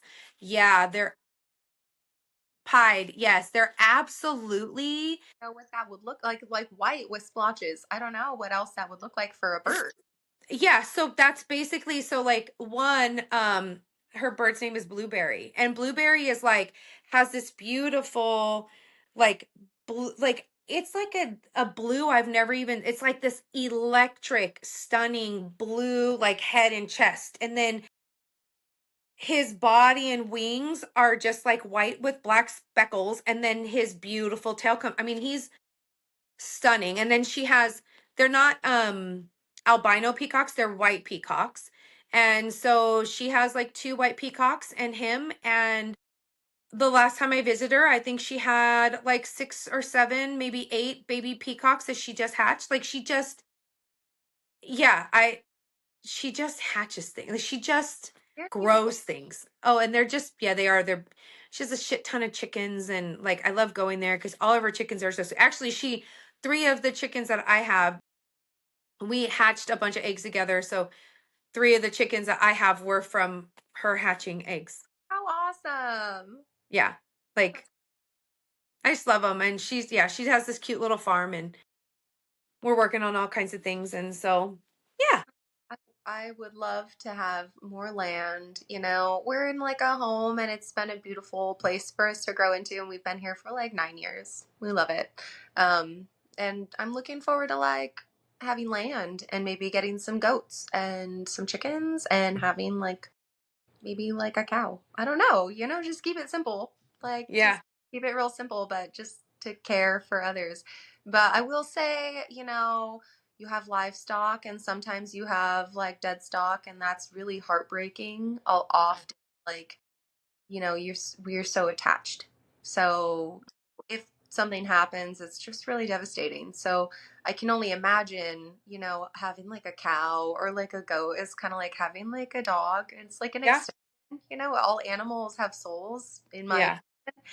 And so I don't know. I know we all come and go, but I feel like that would be like definitely difficult, but not something that I'm like closed off to. Just would Yeah. want to experience more in those spaces, just so I can grow too. Right. It's hard. I mean, when we first got, because we've had chickens, I guess maybe a year and a half. I don't know. Hestia is probably going on um probably 2 years. She's almost 2 years old now, I think. So we've had chickens for almost 2 years. And we started out with four, and Maverick. Yeah. So we lost three. And actually, Hestia was like the survivor. And it's interesting because Hestia means like flame, it means like eternal flame. And so she was like, and she's bright red, she's beautiful. She's an olive egger, and she lays like the most beautiful, like army green eggs. Like they're just the most perfect egg. And I'm one of those weird ones that like I wash them in this like enzyme that like cleans off all the debris, but then maintains the bloom.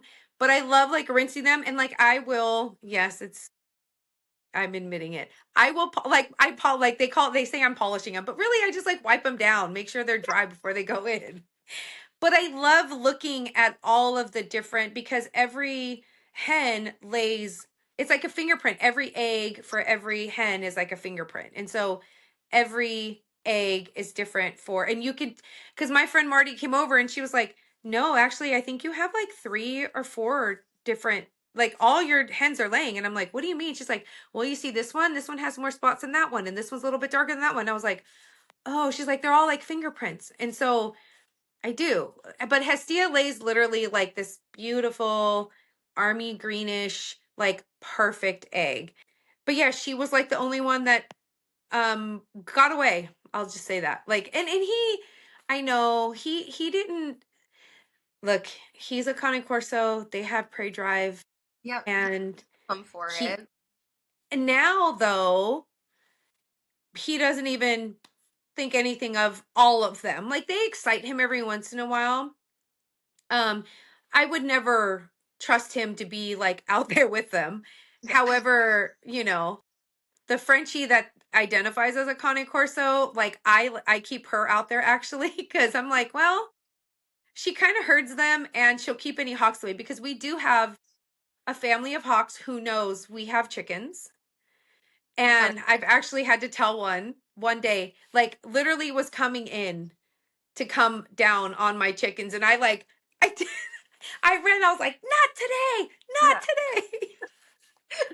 And it literally just went like, shroop. Oh, good. That's good. Hawks So are yeah, beautiful. They are. We had a friend and he had a Connie boxer and he was like raising these two baby goats and they weren't around one day and he was carrying them around in his mouth like a lion. I had to go bury him and I was like, oh my God, that's horrible. yeah, So like, yeah, if they're prey driven dogs and they're here to really protect us and like guide us, but they're like animal instincts are gonna hit for sure. they are. Yeah. And Enzo, if I'm out there, I trust Enzo with them. Um, but Maverick, no. I mean, if I had maybe his electric collar, yeah, then it's different. But no, I mean, and even the Hawks, like they actually are just raising, like they have a juvenile, and the juvenile is very brazen. Like he was literally, or she, um, was sitting on our fence, like staring at our chickens in their run, and I was like, "Whoa, you're brave! Look at you!" Like, but stunning, like just beautiful. I was like, man. And so, but I enjoy having them around. I'm like, just as long as you're not trying to go for my chickens, we're good. Chill out over there. Just, Like, yeah, you can watch. You can yeah, just watch, but right overhead. yeah, yeah. So, friend, tell me what is next for you? What is going on for you? Are you going to be at any events like coming up, or what's going on? Yeah, so gonna be doing Entheon in November and kind of gearing up for that. Just like I know I have like a list of things I'd like to get done so that I can have prints available, and just like have certain things that maybe I didn't have last time. Really just living life and starting to tattoo a little bit more. I'm like a Yeah, person, so like only so many people like can kind of come to our home like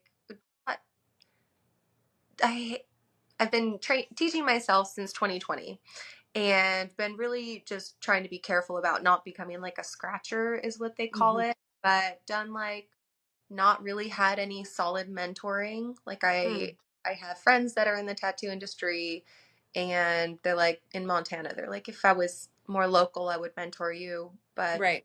like basically in 2019 I was on the phone and kind of got some like not so like loving news about the industry, the community, and like it's very respected to go get your apprenticeship. At the time, I didn't feel called towards that. Felt like I Yeah. wanted to protect myself, protect my relationship, and like keep my sacred space. So I opted to just kind of teach myself, and I've like covered my legs and Yes. worked on a few friends, not a lot of friends, but I'm kind of starting to branch out a little bit more. And that's been really cool. Just the trust is beautiful. And there's things that I can do on others that I can't necessarily do on myself because Right. the pain level will get too high or I'll kind of bitch out because I'm like, I'll just fix it later, which is Yeah. not it's not a good way to practice at all. Like this sterileness of everything is really Yeah. important. And like I did my bloodborne pathogens test like a few years ago, keep Hmm. like every year renew it. So like try to learn, but that industry, male dominated, just like a lot of other Right. industries are also. And I know that there's quite a few like female owned shops. Maybe I'll work my way up towards that someday. Yeah. Now I'm just kind of keeping it like low key. Wouldn't really want to like take on a whole bunch of work that I don't believe in necessarily, Right. or feel like I had to take on clients just so I could pay the bills. Like that's kind of Hmm. a scary thought because I feel like art's really important to me, and like I'll practice like ceremonially. Like I was telling you earlier, like my emotions get crazy, and I use it as therapy. So if it was like a constant in my life, like I don't know, that would be rough for Yeah. me. Which I don't want to like opt out of anything. I'm always open to opportunities everywhere all the time. Like even Right. this. They're like, let's Right. podcast. And I was like, girl, okay. And I was like, I don't know. But I'm so grateful that we did this. I'm having so much fun. Yeah, I mean, I told you it's just like a kiki. Like we just get in, we just talk, we just bullshit. I mean, that's why it's like chingonas de chisme. I don't, because I never know like what we're going to talk about. And I feel like everyone's story is like super beautiful and so interesting and unique. I can't like, and that's also too, like, I don't, that's why like I said, like, I don't edit. It's just, it's super authentic because I guess I just don't know how to be any other way. Like, I don't know. Organic always. It's Yeah, important. It's it important. is. It is. I would probably stress myself out so fucking much if I was like, "Oh my God, I have to edit it." And what if I have to do it? So much thinking. It's like, no, it's just, it is what it is. And I feel like it's also human. I don't know. So, as cheesy as it sounds right now, there's something super authentic about that. It's so true. I feel like I'm like right there with you. Like, I want to try to take my social media more seriously. Hmm. I would like to do that, but then there's ways that I just really want to stay true to myself Right. and don't want to put myself in any weird positions. But, you know, when we were talking earlier about like the Entheogen Expo that we were Yeah. like introduced to each other at, I had such a good time live painting there, and I'd never done it before.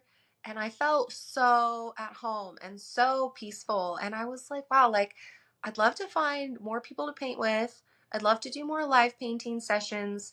I don't know if a festival thing is like really my vibe. Like I love intimate settings and Yeah. like just getting to know one another and just just feel connected. It's like a That's good. great to know because, friend, I may have something coming up next year. Oh, So, cool. I would love that. yeah. Yeah, I've got something brewing. I have a lot of things in the works right now that I'm like keeping very close to my heart. However, I have since I've come up with this, you have definitely been in the forefront to like come maybe do some live painting, maybe do some I have this like whole this and um I went to Twisted Tree when they had their veterans and they did that and that was such a beautiful experience. I'm hoping to get her on here soon. She's super busy. However, She's such a sweetie. dude, they're like amazing. They are.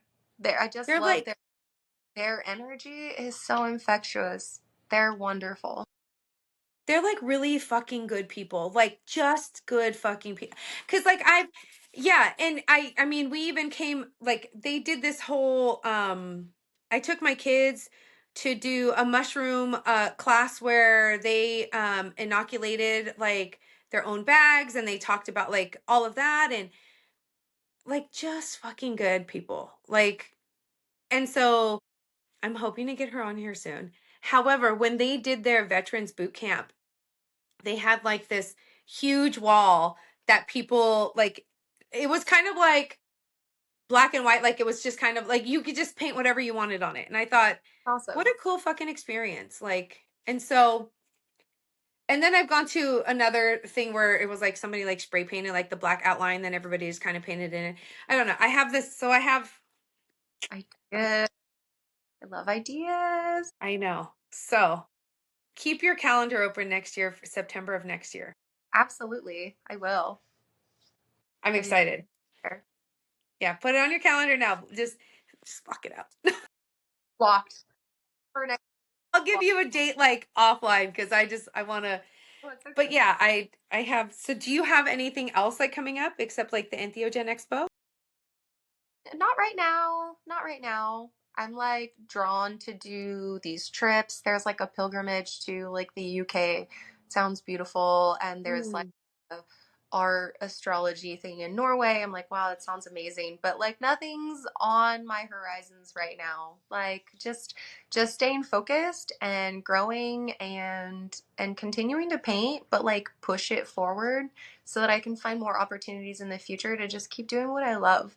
Because I yeah, mean, I love the industry that I'm in, but I feel like some things kind of like cyclically need to come to like a close in order to like push into the future. yeah, So just finding my tribe and finding people that I trust, that's important, and people that trust me, and that's really yeah, important. And I'm excited. It's good yeah, stuff. yeah. I feel like a lot of good Oh, stuff is coming. How about me? yeah, without disclosing too much that you wouldn't want to, but like tell me what are you up to? I'm just Pinky. I'm like the brain of Pinky and the Brain. I'm just trying to conquer the world. No. Um, I'm kidding, but I'm kind of not. No, I'm kidding. Um, so like yeah, like what I'm up to right now. So there's actually like 3 or 4 projects that I'm kind of working on right now. Um, one well, I started a nonprofit. Rad. Tell me more Right? about it.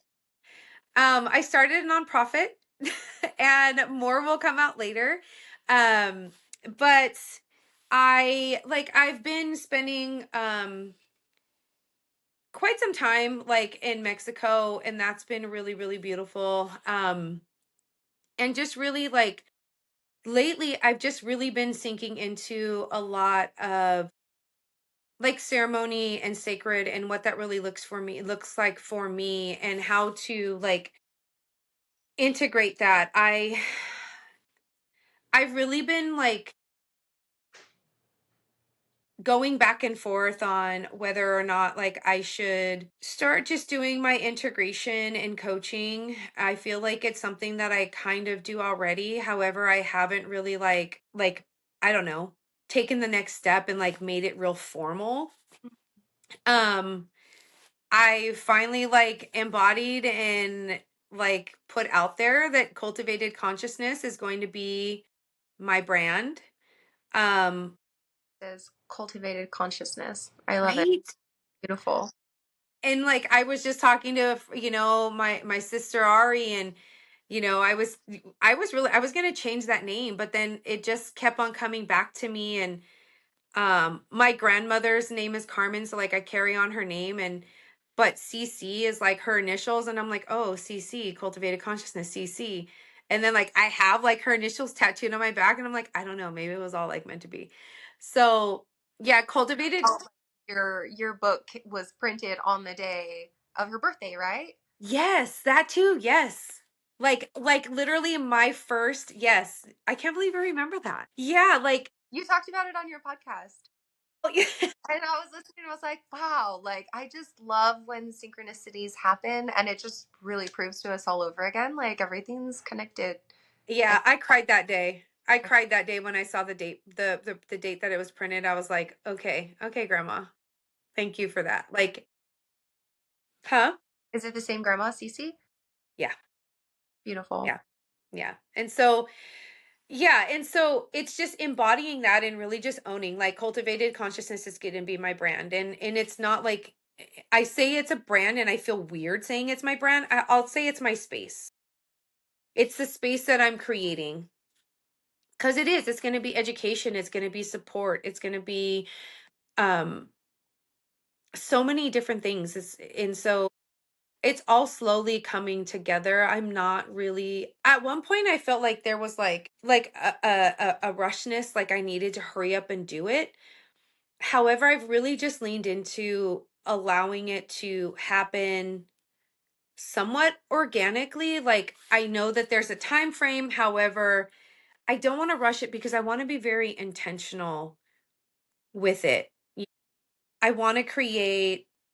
a platform for like daily integration for people who are maybe, wanting to just create somewhat of ceremony or ritual in their life. So I'm looking at like creating, I don't know, maybe like a 90-day or a 6-month program, something like that, where they can check in daily and there'll be daily prompts. Oh my gosh, I can't believe you're literally the first person I've just said that to. That's beautiful. You don't Yeah. have to And tell so me you're like, oh, I'm telling too much of the idea. I'm all, ugh. No, I mean, look, I'm sure things are out there. I mean, and that's too like one reason why I created the microdosing journal, because people are doing it without any guidance. And for me, I guess being just a person and as a nurse, like that's another thing that I've talked about in the medical field, right? Like we're being naive to think like people aren't doing this when it was just what in 2023 millions and millions of people have tried microdosing. So as a medical professional, why are you going to be naive and like just stick your head in the sand like it's not going on or it's not happening? And also lowering that stigma for people. Like we have to meet them where they're at. Whether it's illegal or not, you have an amount of freedom of autonomy and freedom with your body, and we just have to, like, we have to meet people where they're at. And a lot of times too, I was just talking to, again, my sister Ari about this. So many people are also microdosing with no guidance. So again, if Oh we my know God. that, Can yeah, you give a PowerPoint presentation on it? Back in the day, that was kind of our joke. We were like throwing around ideas, and it was like, what point milligram percentage or whatever. It's like I couldn't give a PowerPoint presentation, and I would be too honest to be like, for anybody in like a 9 to 5 workspace, like, oh, I did this earlier. Well, why would you do that? Why would you think that that would be okay to take that? It's like, oh, just feeling like in your honesty. Like, so maybe, dosing is a huge thing for microdose. Everybody's got to do it kind of the right way. yeah. And a lot of people, especially like with social media being like such a huge part in our life, people are like, like, no, yeah, take a microdose and then you can go out in like the forest and it's like, or, and I've talked about it before, right? There were some nurses there. Well, I'm not saying some nurses. There was a nurse on her platform talking about, "Oh, I asked Chat GPT to give me a description of what a LSD trip was like, and like a psilocybin trip was like." And I'm like, okay, first off, you're using Chat GPT to give you a description, one. Two, and then this description is like, LSD is like you're on a rocket ship and it's like buckle up, right? And then psilocybin is like Mother Earth swallowing you up and giving you a hug and saying shh, like everything's gonna be fine. It's like that is ChatGPT just scrubs the internet for all information and tries to put together like what's the most conclusive that everyone agrees on. And like I wouldn't agree with either of those for either of those medications, like not similar. and not only that, like, okay, so that's one, right? You're like the sourcing one, but two, you're a nurse, and the nursing profession is one of the most trusted professions out there for years and years and years. So now you're using your positionality as a nurse to feed this narrative from Chat GPT. Yeah. What are you doing? Yeah. You gotta Like that. gotta talk to people and community members and like practitioners. I feel like you take it to like just a whole new level. I know how much you're like you visit every psychedelic science, just I nursing try. program, everything. It's beautiful. Like what you're doing is beautiful. Like the Thank space you. you're creating for your people, your community, like your guests to come into your space and feel nurtured and then also feel cared for after an integration. Like I feel like what you're creating is is magical and something that the world needs right now. Like we need it. Oh, thank you. I'm Oh, trying. it's huge.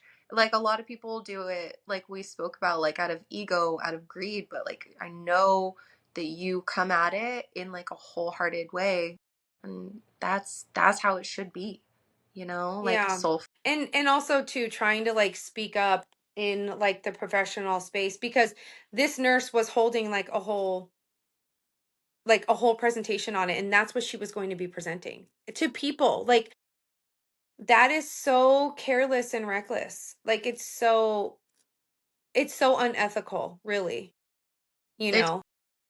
because I mean, like, was that her whole premise? Like, not to gouge her, but like, was that her whole premise, or did she have any like scientific, like holistic health backup data to like present as far as like helping cognitive function, rewiring your brain in X amount of ways? Was there any of that, or it was just like rocket ship or Mother Earth? Because I mean, I think there was a little bit of that. And also like I did have a conversation because, as the universe would have it, she was actually, and I didn't know she was going to be at this conference that I had gone to. She was at the conference as a vendor. And so we had a conversation. Um, she felt like I was really coming at her and I really was. And I said, you know what? Honestly, this is white fragility. Like, because I'm questioning, I mean, as nurses, period, like we are taught to question. Mhm. We really are. Like, I and I've talked about it again before, like before you give a medication, even before you do surgery, like you do a safety pause. And it's like it's this whole list of things that has to be in line and everybody in the room needs to agree on everything that I just said before this surgery even starts. And if anything is wrong, then stop everything. We stop the line and figure it out. Same with giving medication. If I give you a medication and I don't do all my checks and I give you something wrong, it doesn't even matter if the doctor ordered it wrong. That's still my fault because I didn't do my due diligence. And so that's one thing that I had said. And she was like, well, what do you want to see? And I was like, that's not for me to tell you. You need to figure that on your own. You need to figure it out on your own because part of doing this work is also making sure you're in the right relationship with the medicine. Yeah. And so that's something that she had to. And, what I took from the conversation was she just likes making content. And it's not her that really does anything with the psychedelics. She's more on the cannabis side. It's her partner that does more of the psychedelic. And I was like, then maybe you shouldn't be speaking on psychedelics then. Stick with cannabis. I mean, if you stick with ChatGPT, I feel like at a level it's like plagiarism. And I say that, but it is Yeah, like it regurgitating is. information. ChatGPT is not a person who's been doing the work and doing like the research on medications and how it's affecting other people. Like, and you weren't calling her out. You called her in, and I hope I that she called her in. can reflect on that later, even if at first she was sensitive to it, because she probably was like, Yeah, she yeah. told me that I was what did she say? She said I was seemed very triggered. And I was like, I literally laughed. I'm like, I'm not triggered at all, actually. I'm just having a conversation with you. Like, maybe you're triggered. Maybe this is like you're taking it as that because I'm asking you a question and because you wear a white coat and you say you're a nurse and you have a master's, I'm not supposed to question you. That's actually no. No, we should question everybody because as much as people have gone to school, like everybody's a person and people make mistakes and sometimes people cut deadlines and do it in the wrong way. And for someone coming from like your background experience and all the research and all of the people that you've talked to in all of these different spaces as far as herbalism and mycology and nursing, like just the human body and how it's going to react to things, you were the absolute right person to be like, what?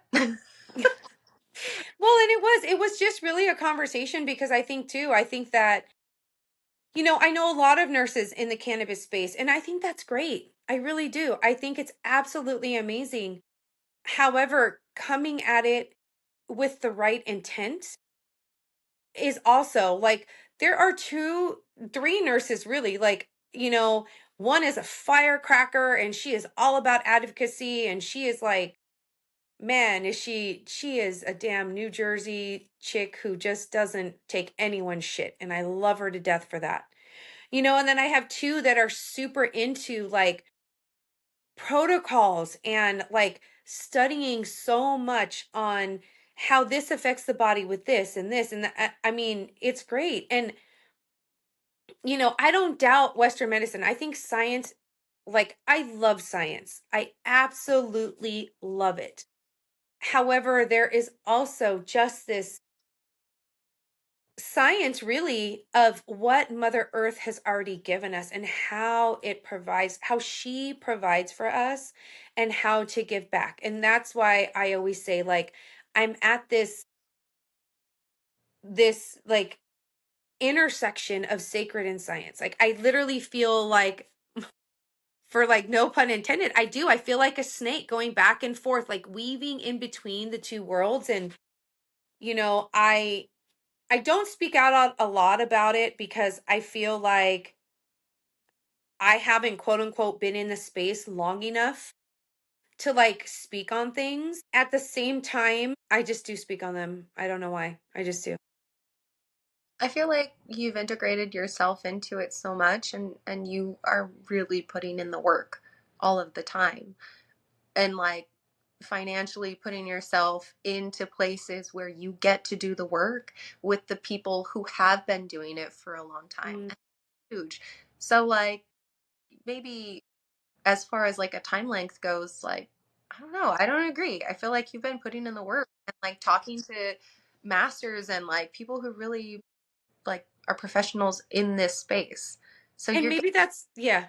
more wisdom and knowledge than like the average person who's like kind of just like into mycology. Like Well, and maybe that's why too. Maybe that's why I feel like, because I don't really speak on like who I speak to, or who, like, it's a huge thing to acknowledge your teachers, and I do try to acknowledge my teachers like as much as I can with the utmost respect. I don't. I guess maybe that is. It's because I'm not out there. Like my aunt told me, like, the people who know don't speak, and the people who don't know speak the loudest.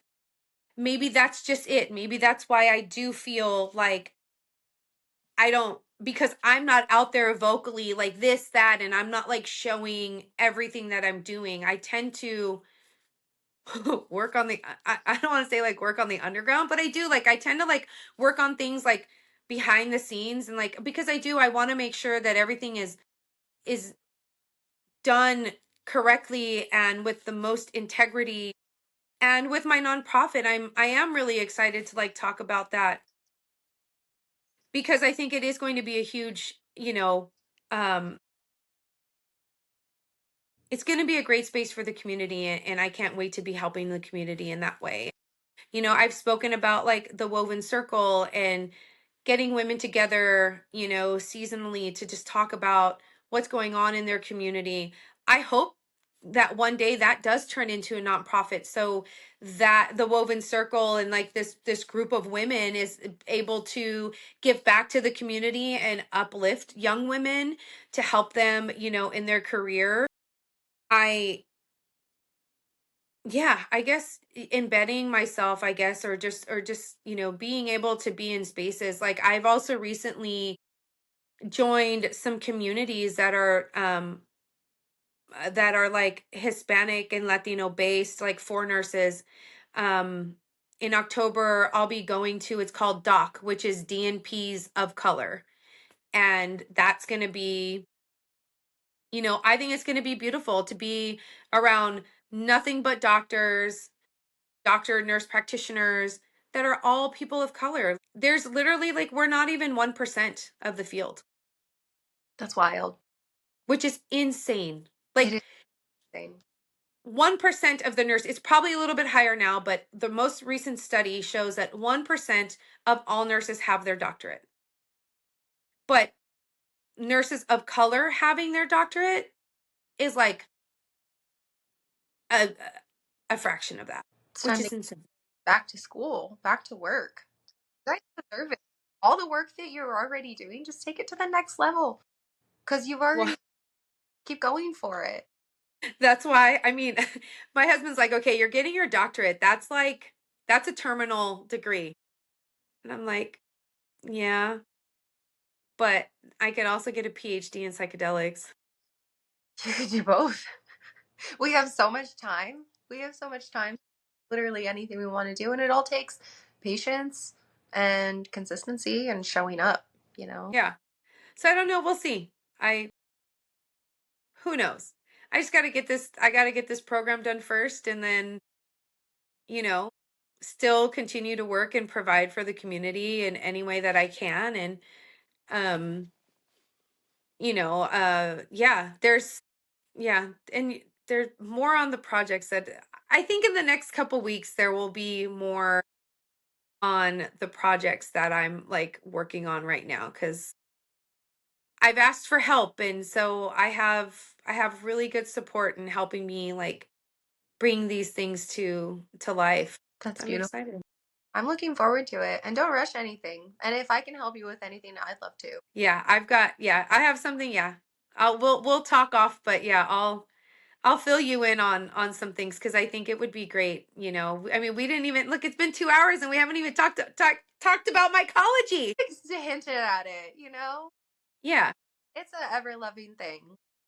Ever loving. yeah, yeah. Mycology's it's definitely very interesting, and Kind of like the cannabis, where when if you're able to experience every stage of it and like do every stage of it, it's really so rewarding and so cute and so beautiful and then just so like mm, so here, you it's know. super sacred, and it's a whole ceremony like in itself. It really is. It really is.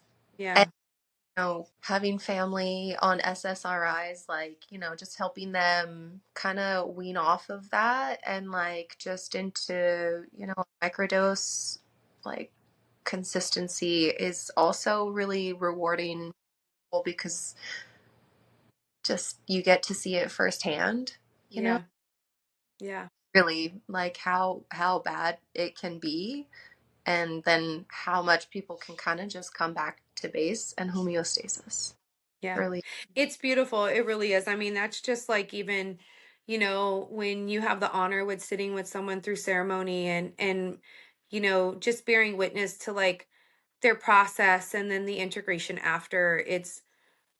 And some people have said like, well, how do you even know what to do during ceremony? And I'm like, this sounds really like, I don't know, I guess bad to say, but it's like it's not me. Like really it's you. I'm there just holding space. Like I'm a co-pilot. I'm bumpers. Like I'm there to just make sure that you're safe and to hold that space for you. And also like at the end, like really truly the work is done by you, not I'm not doing any it sounds bad to say like I'm not doing anything. However, it's just a space. Like I don't know how else to explain that. And it really is a really special thing to see someone be able to let go and come out of ceremony so much lighter from the burden of things that they've been carrying, and you know to just see them through that process. It really is special, and I don't ever, you know it's weird because part of me feels weird talking about it. And then at the same time, because I guess it's one of those things, right? That like it's one of those. It's like Fight Club. Like the first rule about Fight Club is you Yeah, don't talk about Fight Club. I do. I do. But however, it's so special that it's like, kind of how can you not? Yeah, we need to share it. Yeah, but share it. Yeah, but it is. It's really, it's an honor for someone to like. It's very humbling and an honor for someone to say, "I trust you this much to be able to hold this space for me." It's really special. The trust is such a huge thing, It really is. You have studied so much herbalism.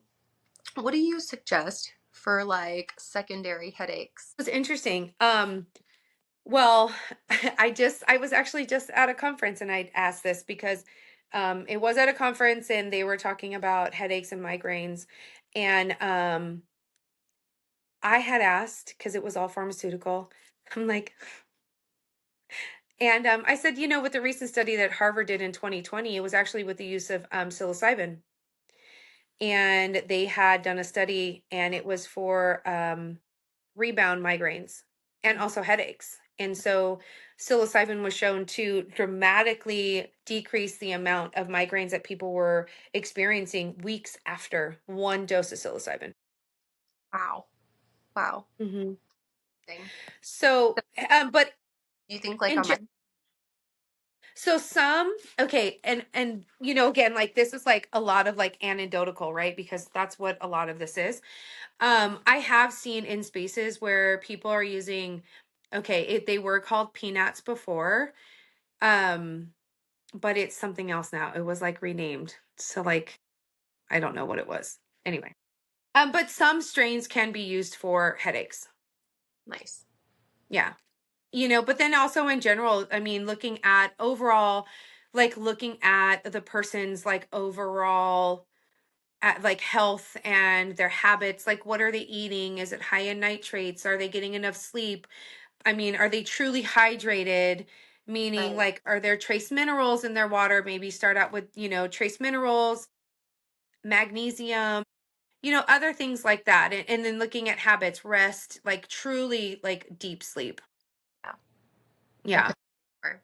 And also, just to touch on the strains, I know people say psilocybin, psilocybin. That's not been my experience, even just micro testing many strains just to understand them better. Everybody is unique. Everybody Everyone's different.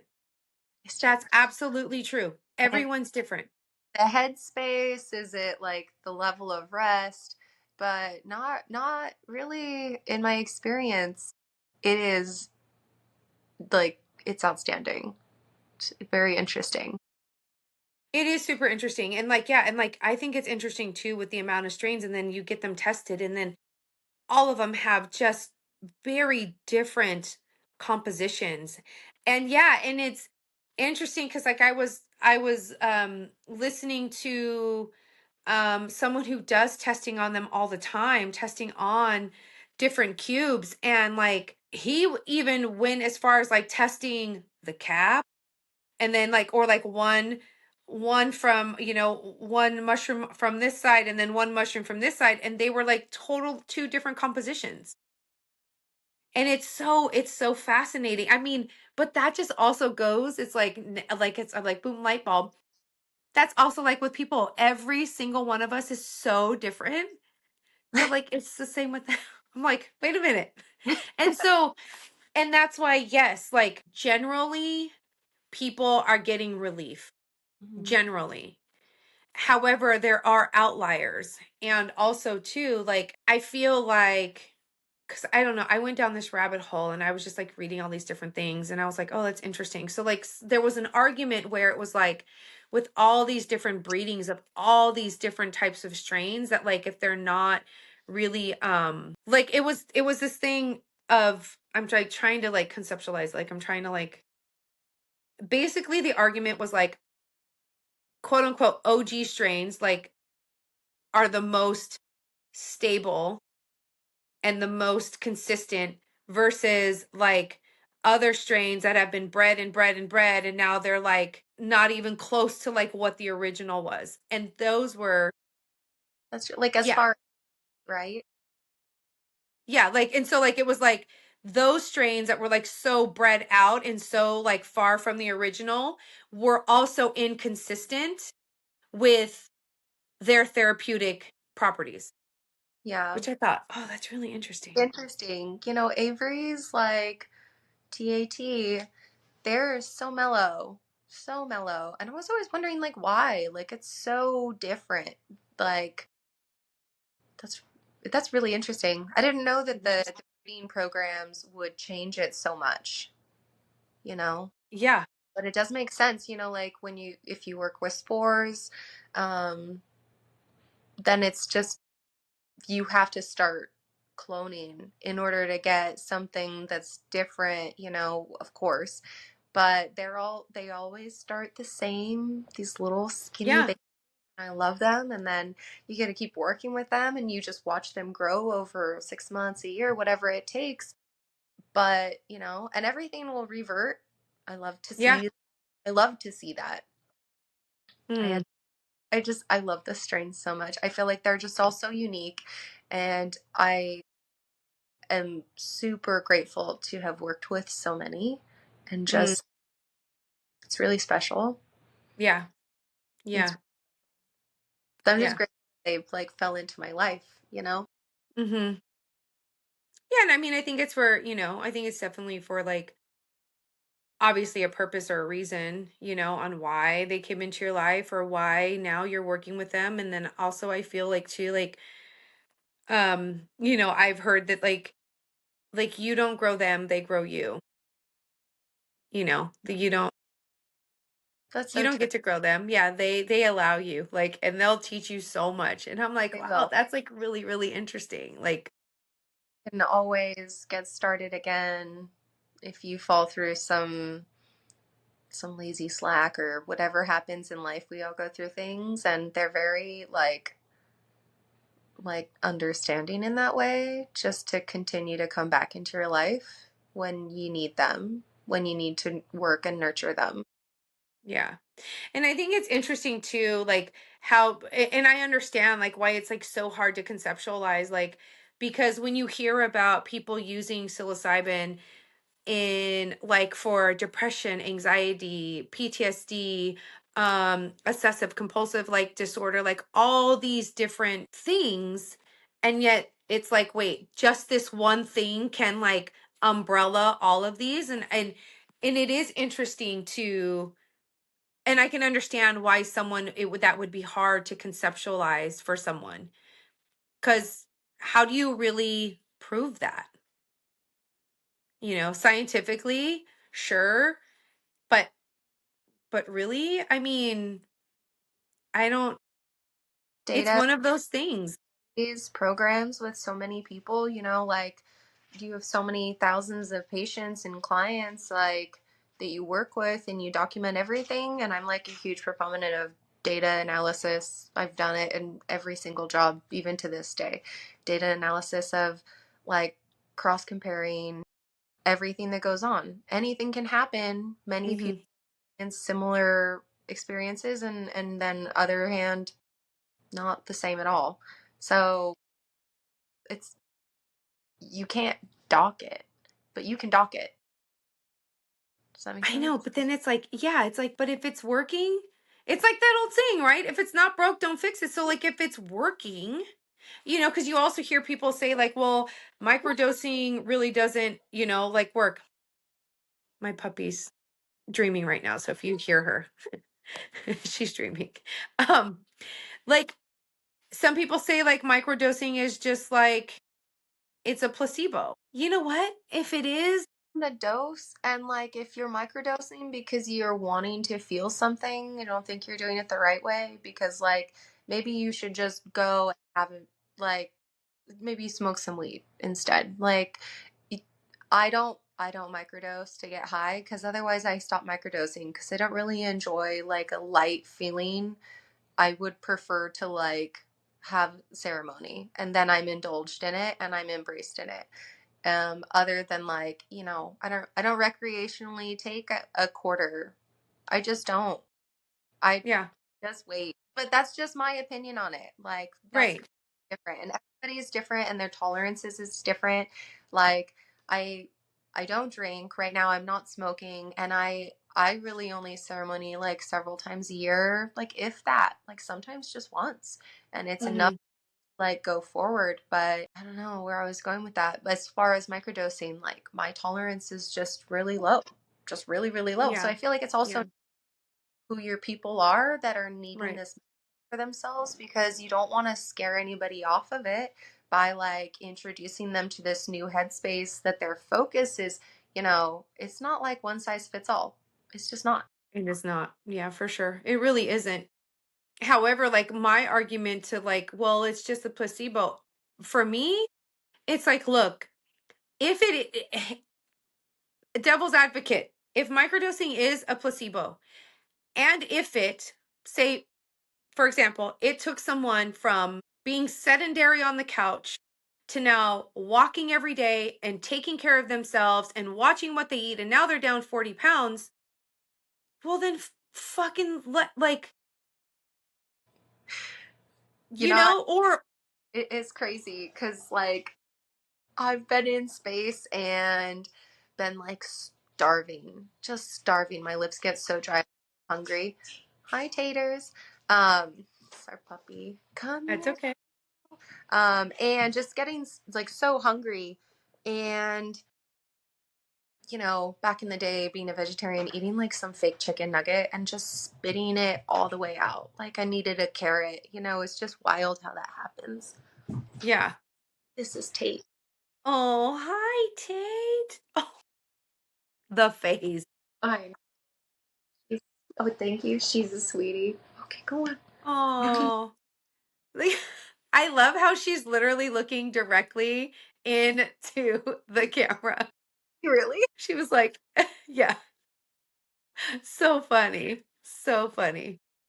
Well, my friend, it has been such a pleasure. I can't wait to see you soon.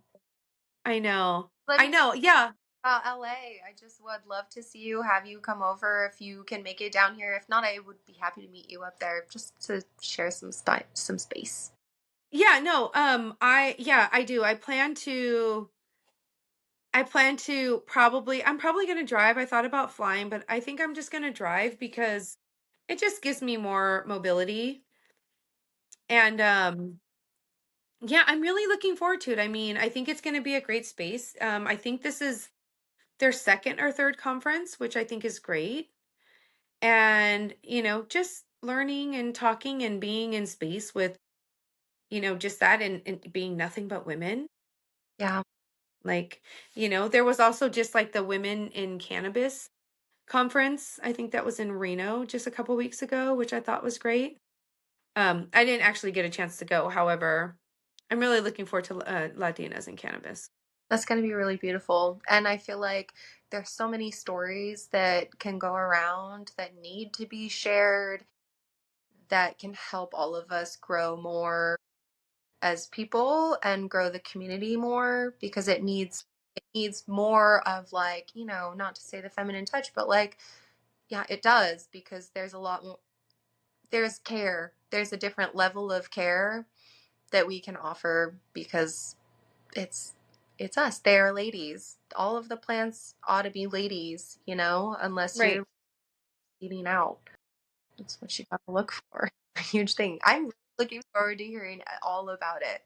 All about Yeah. it. I mean, look, when it comes down to it, male, female, or two spirit, right? It's another perspective. And I think that, when it's a male dominated industry, there are going to be blind spots. And having a different perspective and having a different way of approaching things is absolutely welcome.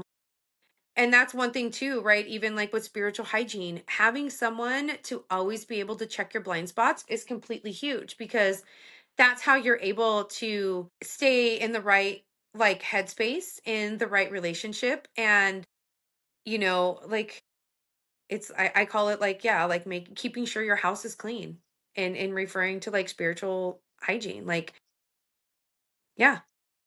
Yep. Yeah, because you have to be here in order to be here, then you're clear here. Once you're clear here, you're able to be in a true clear headspace. So I will definitely, yeah, I'll definitely hit you up. I'm really, Yeah, I don't want to be all over the place. I mean, it's I'll have a couple people tell you that I am all over the fun place, to talk to but you again. I love you, girl. I'm so excited what you're doing. I can't wait to hear more about it. yeah, we'll have to do this again. But sure, I'll hit you up about September. Tell everybody where they can find you. I JOYNT.ART, really only on Instagram, but on my Instagram bio, there's some links. I have a Behance portfolio, and I think I have an Etsy store, and I think I'm on Saatchi. It's like this gallery website. I'm pretty much just an independent artist, and just looking forward to cultivating a good life, and help others in any way I can. I love that. That's me. And then I love it. And you guys can always find me at Chinconas y Chisme on Instagram. And also, because I have newly changed my name, it is underscore cultivated consciousness underscore, or actually it's underscore cultivated underscore consciousness. I think underscore again, something like that. But you just type me in. But yep, that'll be, I'm still getting used to the new name. And then my name is Sovereign Alchemista. That was my former Instagram name. But since I have converted the two, that is now me. And then until then, it was such a pleasure talking to you, my friend. I can't believe we've been talking for almost 2.5 hours. Oh, I It's, figured we would be though. I know, considering we spent like 5 hours in a parking lot. So I know. At least we're like in part of our homes, but I wouldn't mind standing in a parking lot again. I know. Look at your face. All right, my friend. Well, thank you, thank you, thank you, thank you. And until then, everyone, be kind to yourself, be kind to others, and allow yourself grace. Beautiful. We'll see you soon. Bye. Bye, friend. Bye.